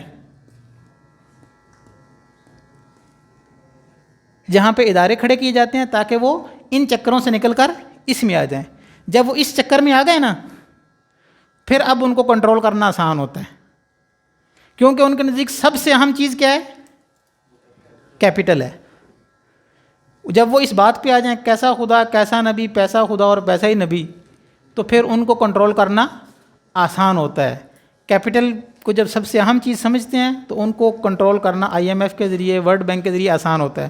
اور اگر وہ اس چکر میں نہ آئے نا، تو وہ عیسائی کہتے ہیں میری اپنی اقدار ہیں، مسلمان کہتے ہیں ہماری اپنی ویلیوز ہیں، ہندو کہتے ہیں ہمارے اپنے کوئی دھرم ریت راہ ہیں، وہ ایسے مینڈک ہیں، پھر وہ ایک تھال میں اکٹھے نہیں ہوتے ہیں، ان کو کنٹرول کرنا مشکل ہوتا ہے، ٹھیک ہے۔ تو چونکہ یہ ہاں، جو آدمی اس کو کراس کرنے کی کوشش کرے، جو کہے کہ نہیں ہمارا اجتماعی نظام زندگی وہ سیاسی طور پر ہو یا مالیاتی طور پر ہو یا اس پہ طور پر ہو، ہمارے اپنے کچھ نظام ہیں، قوانین ہیں، تو اس کے بارے میں یہ تو کہا جا سکتا ہے کہ اس مچھر کو کیسے مارنا ہے، لیکن مارنے پہ اتفاق ہے سب کا۔ یہ ہو سکتا ہے کہ اس کو کرنٹ لگا کر مارنا ہے، اس کو دھواں دے کے مارنا ہے، اس کو کیا کرنا ہے، لیکن اس بات میں اتفاق ہے کہ وہ دنیا کے لیے خطرہ ہے، ٹھیک ہے، اس لیے کہ وہ آپ کو اس چکر سے نکالنے کی بات کر رہا ہے۔ اچھا جی،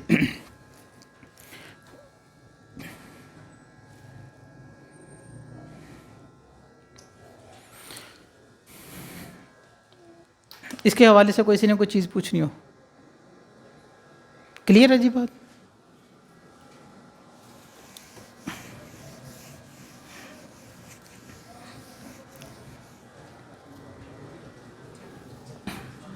جی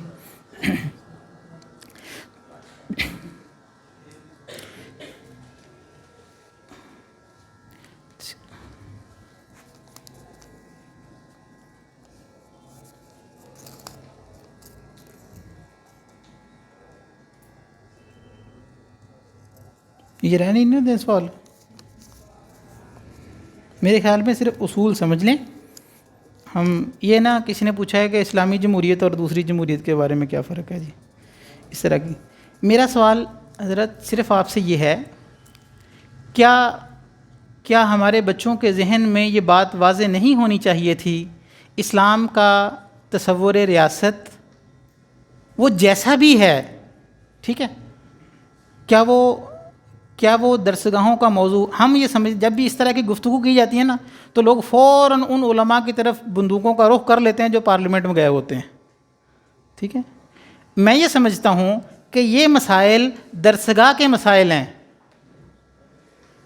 وہ جو کام کر رہے ہیں نا لوگ ان کو کام کرنے دیں، آپ نے اپنے حصے کا کام کیا کیا ہے وہ بتائیں۔ آپ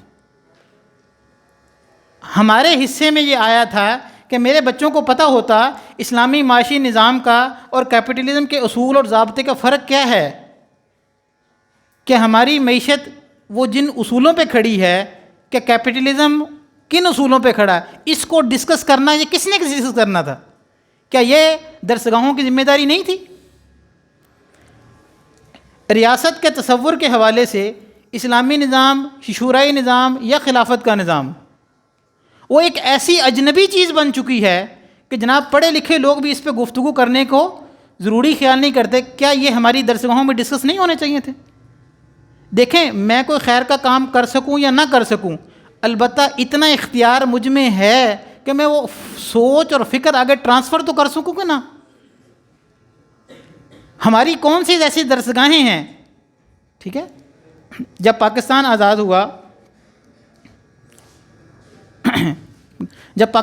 ہوا اس وقت آج لوگ یہ کہہ رہے ہیں کہ وہ جو پاکستان جو قائد اعظم جو تھے جو ہے نا، انہوں نے وہ ایک سیکولر ریاست بنانا چاہتے تھے اور وہ ہے، اور یہ ایسے جو بھی باتیں بھی قربانیاں جنہوں نے دیں، ابھی تو خون کے دھبے بھی نہیں اترے تھے، ٹھیک ہے۔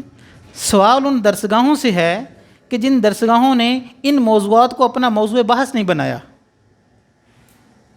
وہ علماء دیکھیں، پاکستان اور انڈیا اکٹھا ہی آزاد ہوا، ہماری پارلیمنٹ اسی طریقے سے چلتی ہے جس طرح انڈیا کی چلتی ہے، ہماری عدالتیں ویسے ہی چلتی ہیں جس طرح انڈیا کی عدالتیں چلتی ہیں، ہمارا ایجوکیشن سسٹم ویسا ہی ہے جیسا کہ انڈیا کا ایجوکیشن سسٹم ہے، ٹھیک ہے۔ لیکن وہ جو طوفان کے آگے 2 20 30 40 سال میں جو ہمیں بہا کے لے جاتے لوگ، ان کے وجہ سے وہ کام تھوڑا رک گیا، تھوڑا ڈیلے ہوتا یہاں تک جا پہنچا۔ مسئلہ اس وقت یہ ہے کہ اسلامی ریاست کیا ہوتی ہے اور غیر اسلامی ریاست کیا ہوتی ہے؟ یہ اسلامی یا وہ اگر اداروں کی جدوجہد کا مرکز حکم الہی کا نفاذ ہو، اداروں کی جدوجہد کا مرکز اگر حکم الہی کا نفاذ ہو، آپ اس کا نام جو مرضی رکھ لیں، وہ اسلامی ہوتا ہے۔ اگر اداروں کی جدوجہد کا مرکز، افراد اور اداروں اور حکومتی عمل کی جدوجہد کا مرکز حکم الہی کے نفاذ کے علاوہ کچھ اور ہے تو اسلامی نہیں ہوتا، اس کا نام جو مرضی رکھو، اس کو کعبے کی چھت پہ بٹھا دو جا کے، اس کو کیا کرو گے آپ؟ کیا یہ سوچ اور فکر اپنے بچوں کو دینا یہ ذمہ داری نہیں بنتی تھی؟ باقی مجبوریاں، حالات، فلاں جو ساری ایک طرف، سب ٹھیک، سب مجبور، سب آپ وہی کریں جو کر رہے ہیں بے شک، لیکن اس اچھے تخم کی آبیاری بچوں کے ذہنوں میں کرنا اور اس بات کو اپنی رسپانسبلٹی خیال کرنا، کیا یہ میرے اور آپ کے ذمہ ضروری نہیں تھی؟ میرے محلے کے مسجد کے ایک عام آدمی کی چھوٹا سا نقصان ہو جائے کوئی، اس پہ تو جناب تعزیت بھی ہوتی ہے، ٹھیک ہے۔ ماچس کی 2 روپے کی ڈبی جل جائے نا، اس پہ بھی دکھ ہوتا ہے، ٹھیک ہے۔ لیکن ہماری ساری عدالتوں میں برٹش لا چلتا رہے اور میں اپنے مقتدیوں کو یہ بھی بات نہ سمجھا پاؤں، میں اپنے بچوں کو یہ بات نہ سمجھا پاؤں کہ یار یہ بحیثیت مسلمان ہماری ذمہ داری ہے کہ میں بحیثیت فرد بھی اللہ کا غلام ہوں اور بحیثیت سسٹم اور نظام میں بھی اللہ کا عبد پیدا کیا گیا ہوں، اللہ کا غلام پیدا کیا گیا ہوں۔ کیا یہ رسپانسبل، یہ بات سمجھانا میری ذمہ داری نہیں تھی؟ میں یہ سمجھتا ہوں یہ جو سوال ہے نا، یہ قصور درسگاہوں کا ہے اور منبر و محراب اور ہمارا قصور ہے، درسگاہوں کا قصور ہے، اور ہم نے اپنے اس قصور کو ماننے کی بجائے وہ لوگ جو تھوڑا بہت اپنا کام کر رہے ہیں، اپنے حصے کا کام کر رہے ہیں، ہم نے ساری مشین قانون کی طرف سیٹ کر لینی ہوتی ہیں۔ تم نے یہ کیا، فلاں نے یہ کیا، ایسا نہیں کرنا تھا، ویسا نہیں کرنا تھا۔ اور جس نے جو کیا اپنے حصے کا، آپ نے، ہم نے یا میں نے اپنے حصے کا کتنا کا دیا جلایا، ٹھیک ہے۔ اور یہ بات دوستو، یہ بات ذہن نشین رکھیں، کوئی بھی سسٹم اور نظام ذہنی ہم آہنگی کے بغیر نہیں چلا کرتا، چاہے وہ سسٹم کفر کا ہو، چاہے وہ سسٹم اسلام کا ہو۔ میں ریپیٹ کرتا ہوں یہ جملہ، کوئی بھی نظام ذہنی ہم آہنگی کے بغیر نہیں چلا کرتا۔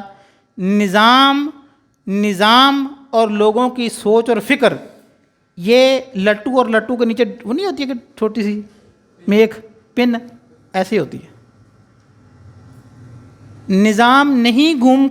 نظام وہی گھوما کرتا ہے جس کی پن اس کے مطابق ہوتی ہے.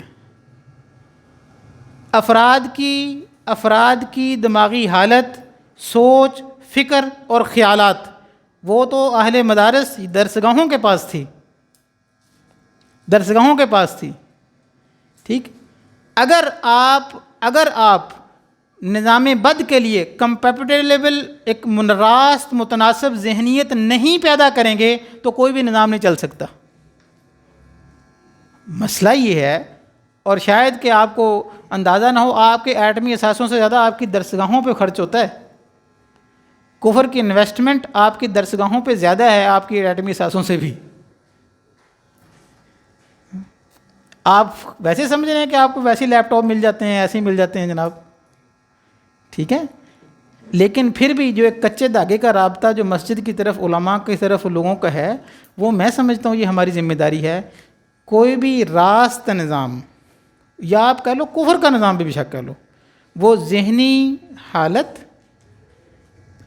لوگوں کے لیے اگر جو بھی سسٹم ہوتا ہے، جو بھی نظام ہوتا ہے، اس کے لیے پہلے ایک افراد سازی اور خاص ذہنی حالت ریکوائر ہوتی ہے.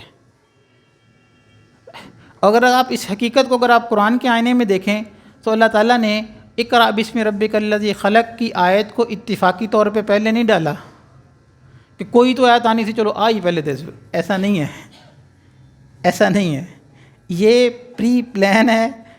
ایسے ہی ہوگا جب آپ کی درسگاہیں رسپانسبل ہوں گی، جب آپ ایک اچھا راست متناسب نظام کی آبیاری کریں گے.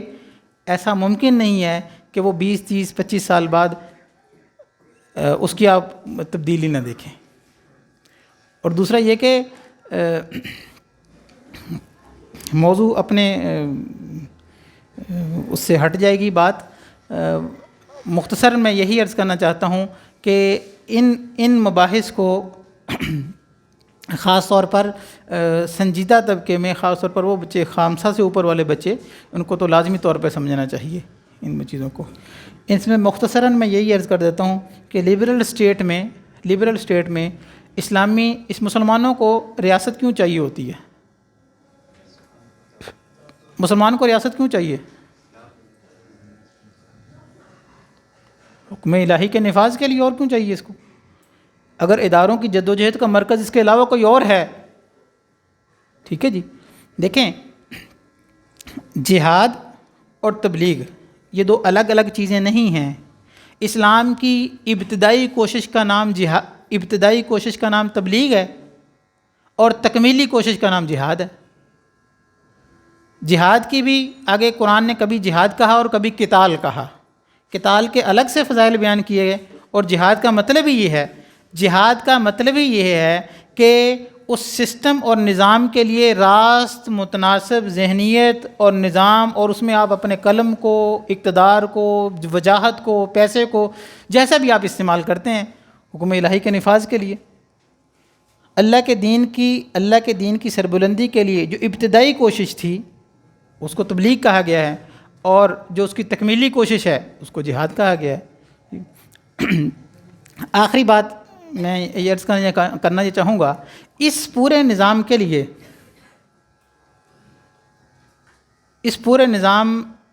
یا کفر کے نظام کے چھا جانے کے لیے جو موضوع ترین حالت ہوتی ہے وہ پتہ کون سی ہوتی ہے؟ اس کفر کے نظام کو پنجے جمانے کا جب بہترین موقع ملتا ہے وہ کون سی فضا ہے؟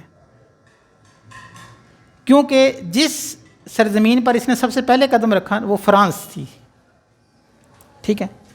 سب سے زیادہ نقصان اس کا عیسائیوں کو ہوا.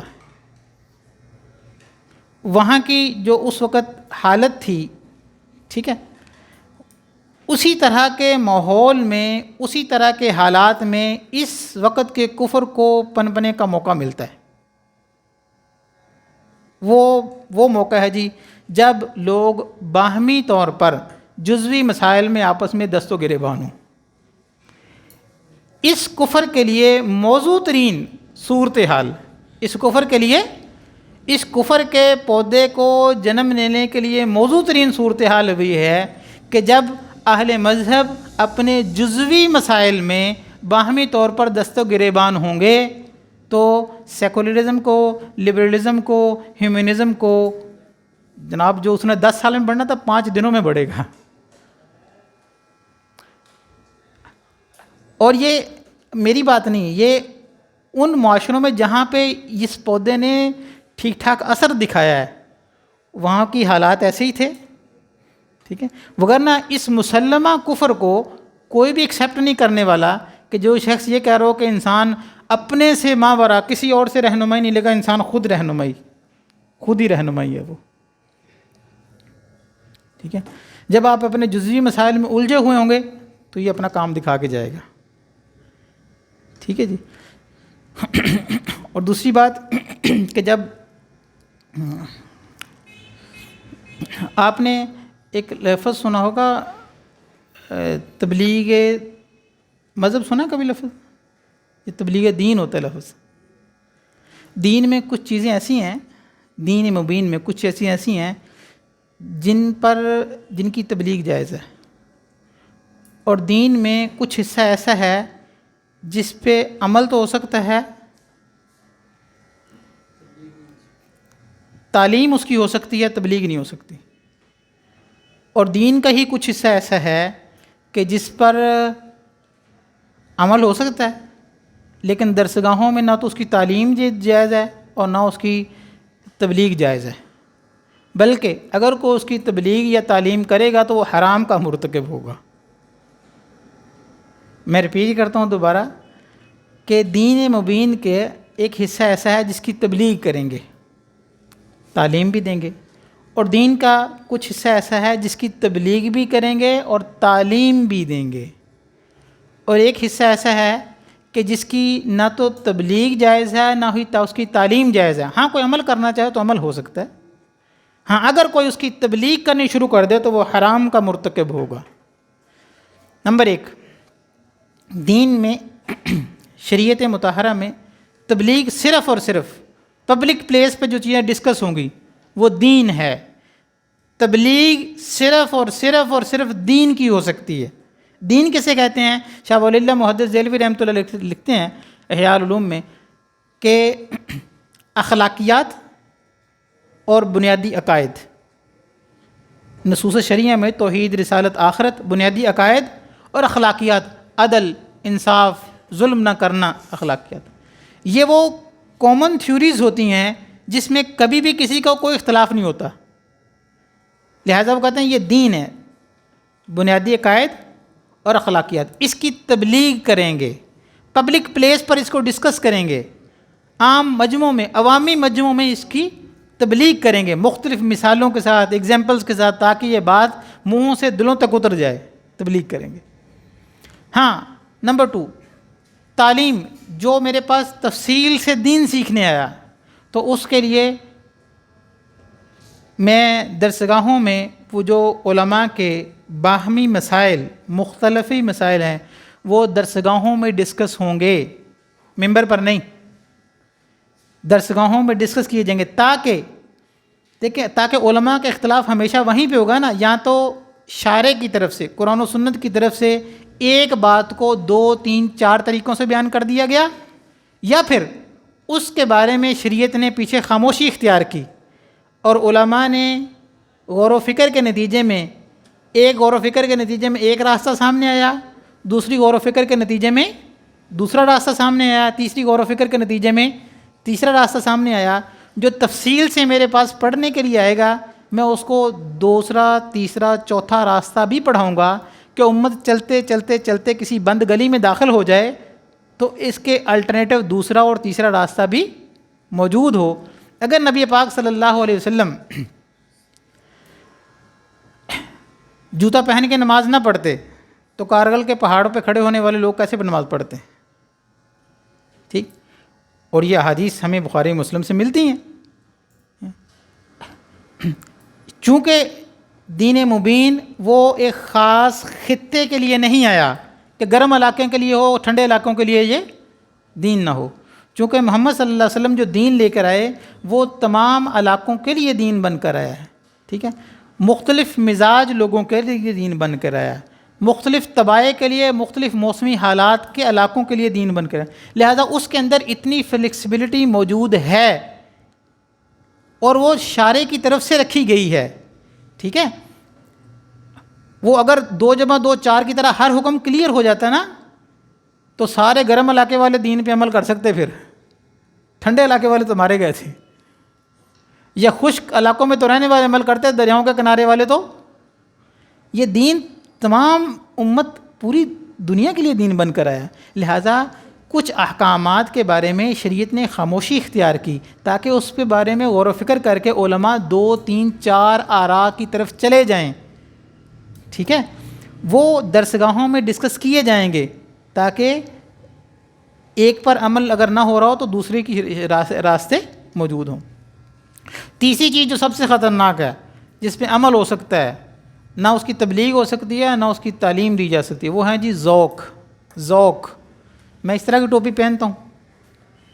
مجھے ان صوفیہ سے محبت ہے جو ذکر اذکار کرتے ہیں، کسی کو ان صوفیہ سے محبت ہے جو علمی مشغلہ رکھتے ہیں، کسی کو ان بزرگوں سے محبت ہے جو جہاد کا شوق رکھتے تھے. یہ میرے ذوق ہیں. ٹھیک ہے، ذوق پر عمل ہو سکتا ہے. صحابہ کے ذوق مختلف تھے، عمل ہوتا ہے، لیکن اس ذوق کو بنیاد بنا کے نہ تو تبلیغ کی جا سکتی ہے اور نہ ہی تعلیم دی جا سکتی ہے. ٹھیک، اگر آپ گجرانوالے کی ایک طرف سے سائڈ سے شروع ہو جاؤ اور باہر تک چلے جائیں تو آپ کو پتہ چل جائے گا کتنے جمعے ذوق کے مطابق پڑھائے جاتے ہیں اور کتنے جمعے تبلیغ دین کو مد نظر رکھ کے بنائے جاتے ہیں. ٹھیک ہے جی، جب امت ذوق کی تبلیغ شروع کرے گی نا، پتہ کیا ہوگا، میرا ذوق اور ہے، آپ کا ذوق اور ہے، آپ کا ذوق اور ہے، تو ذوق کی بنیاد پر کی گئی تبلیغ سے امت میں انتشار ہی پیدا ہوتا ہے. صحابہ کرام کے ذوق مختلف تھے، صحابہ کرام کے ذوق مختلف تھے. کوئی جہاد کی صفوں میں اولین ملتے تھے تو کوئی نماز، کوئی رات کو نماز قیام اللیل میں ملتے تھے. ٹھیک ہے، ذوق پہ عمل ہو سکتا ہے، لیکن ذوق کو بنیاد بنا کر نہ تو ان کی مجموع کی سپیچز ایسی تھیں، خطابات ایسے تھے، ٹھیک ہے، نہ ہی تعلیمی حلقوں میں وہ چیزیں ڈسکس کرتے تھے. ٹھیک ہے، تو لہٰذا امت اگر ذوق کی بنیاد پر درسگاہوں کو یا اپنے ممبروں کو چلائے گی تو کیا ہوگا، باہمی اختلافات جنم لیں گے. اور باہمی اختلافات ہی اس وقت کے کفر کے پنپنے کا موزوں ترین صورتحال ہے. اس وقت کے کفر کے جنم لینے کے لیے، اس وقت کے کفر کے پھیلنے کا ایک موزوں ترین صورتحال یہ ہے کہ جب امت اپنے باہمی مسائل میں الجھی ہوئی ہو. اور وہ جو قرآن کلیئر کٹ حکم دے رہا تھا، من لم یحکم بما انزل اللہ فاولئک هم الفاسقون، اور من لم یحکم بما انزل اللہ فاولئک هم الظالمون، یا من لم یحکم بما انزل اللہ فاولئک هم الکافرون. اتنی بدی اور سری آیات سے ہم بالکل دستبردار ہوئے بیٹھے ہیں. اللہ تعالی ہمیں عمل کی توفیق عطا فرمائے. وما علینا الا البلاغ المبین.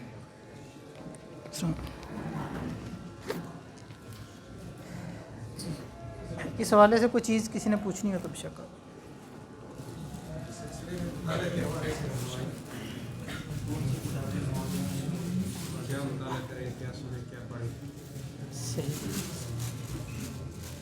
جی اچھا،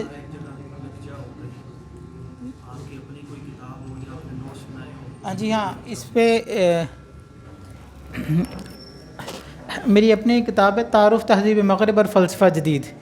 ٹھیک ہے، یہ تقریباً کورس ہے کوئی 17-18 گھنٹے کا، جس میں مکمل اس کی کیونکہ بہت مختصر کر کے میں نے آپ سے چیزیں وہ ڈسکس کی ہیں.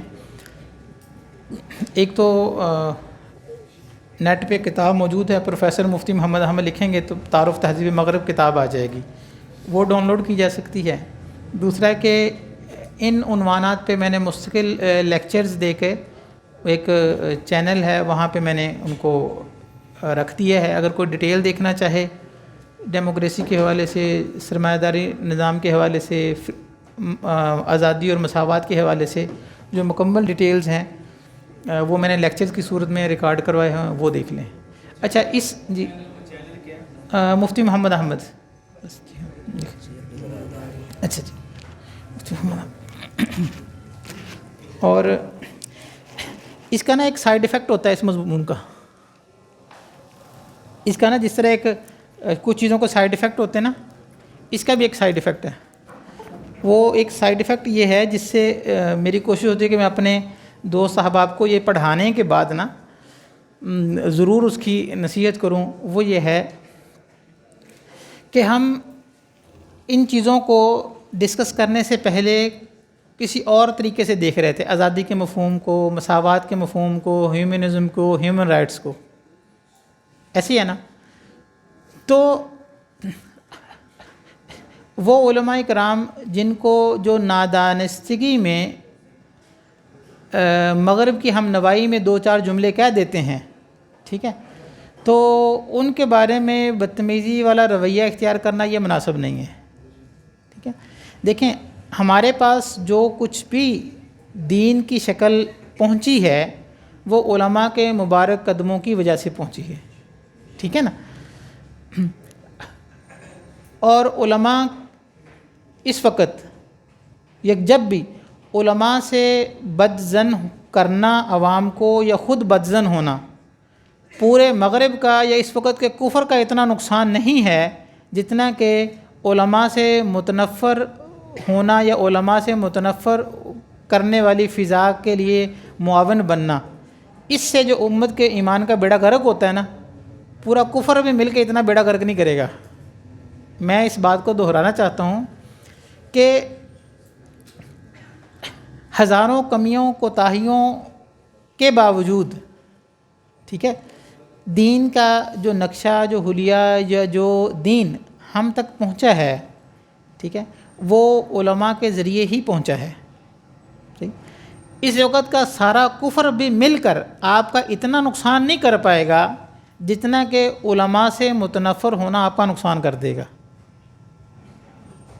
ٹھیک ہے، شاید یہ بات آپ کو تھوڑی عجیب لگے لیکن حقیقت ایسے ہی ہے. اس لیے کہ قرآن مجید محض کتاب کی شکل میں نہیں آیا، ٹھیک ہے، وہ معلم کے ساتھ آیا ہے. قرآن مجید محض کتاب نہیں آیا بلکہ معلم کے بغیر اس کا تصور بھی نہیں تھا. معلم اعظم حضرت محمد صلی اللہ علیہ وسلم.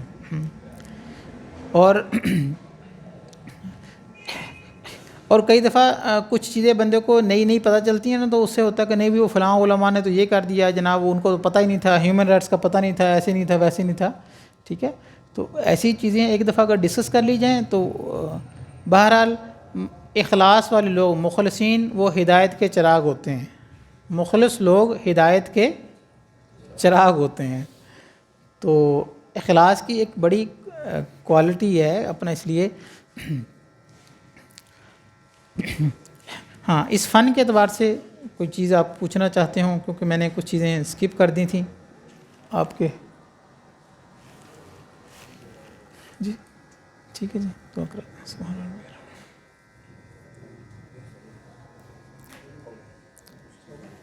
نہیں بس دعا کرا دیں آپ.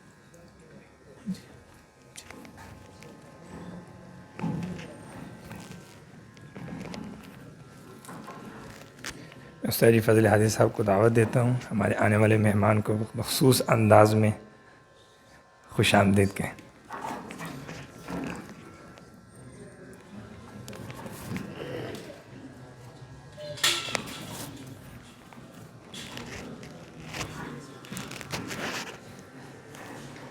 مولانا خبیب صاحب بڑے آدمی ہیں، مخصوص انداز کی پابندی بھی لگا دی انہوں نے.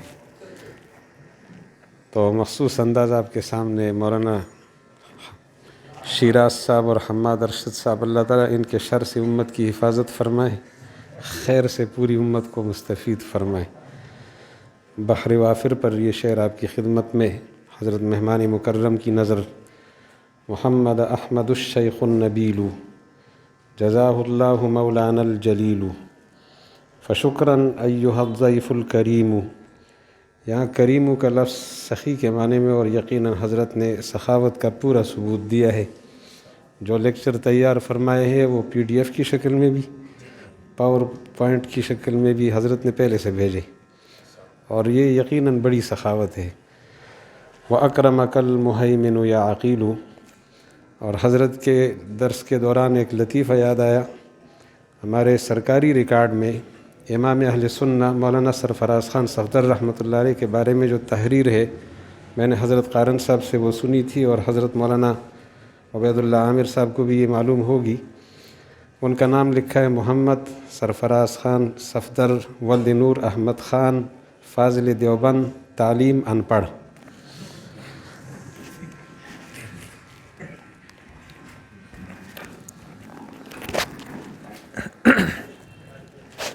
استاد جی فضل حادث صاحب اور مولانا عبید اللہ عامر صاحب سے درخواست کرتا ہوں ہمارے آنے والے مہمان کو شیلڈ پیش فرمائیں۔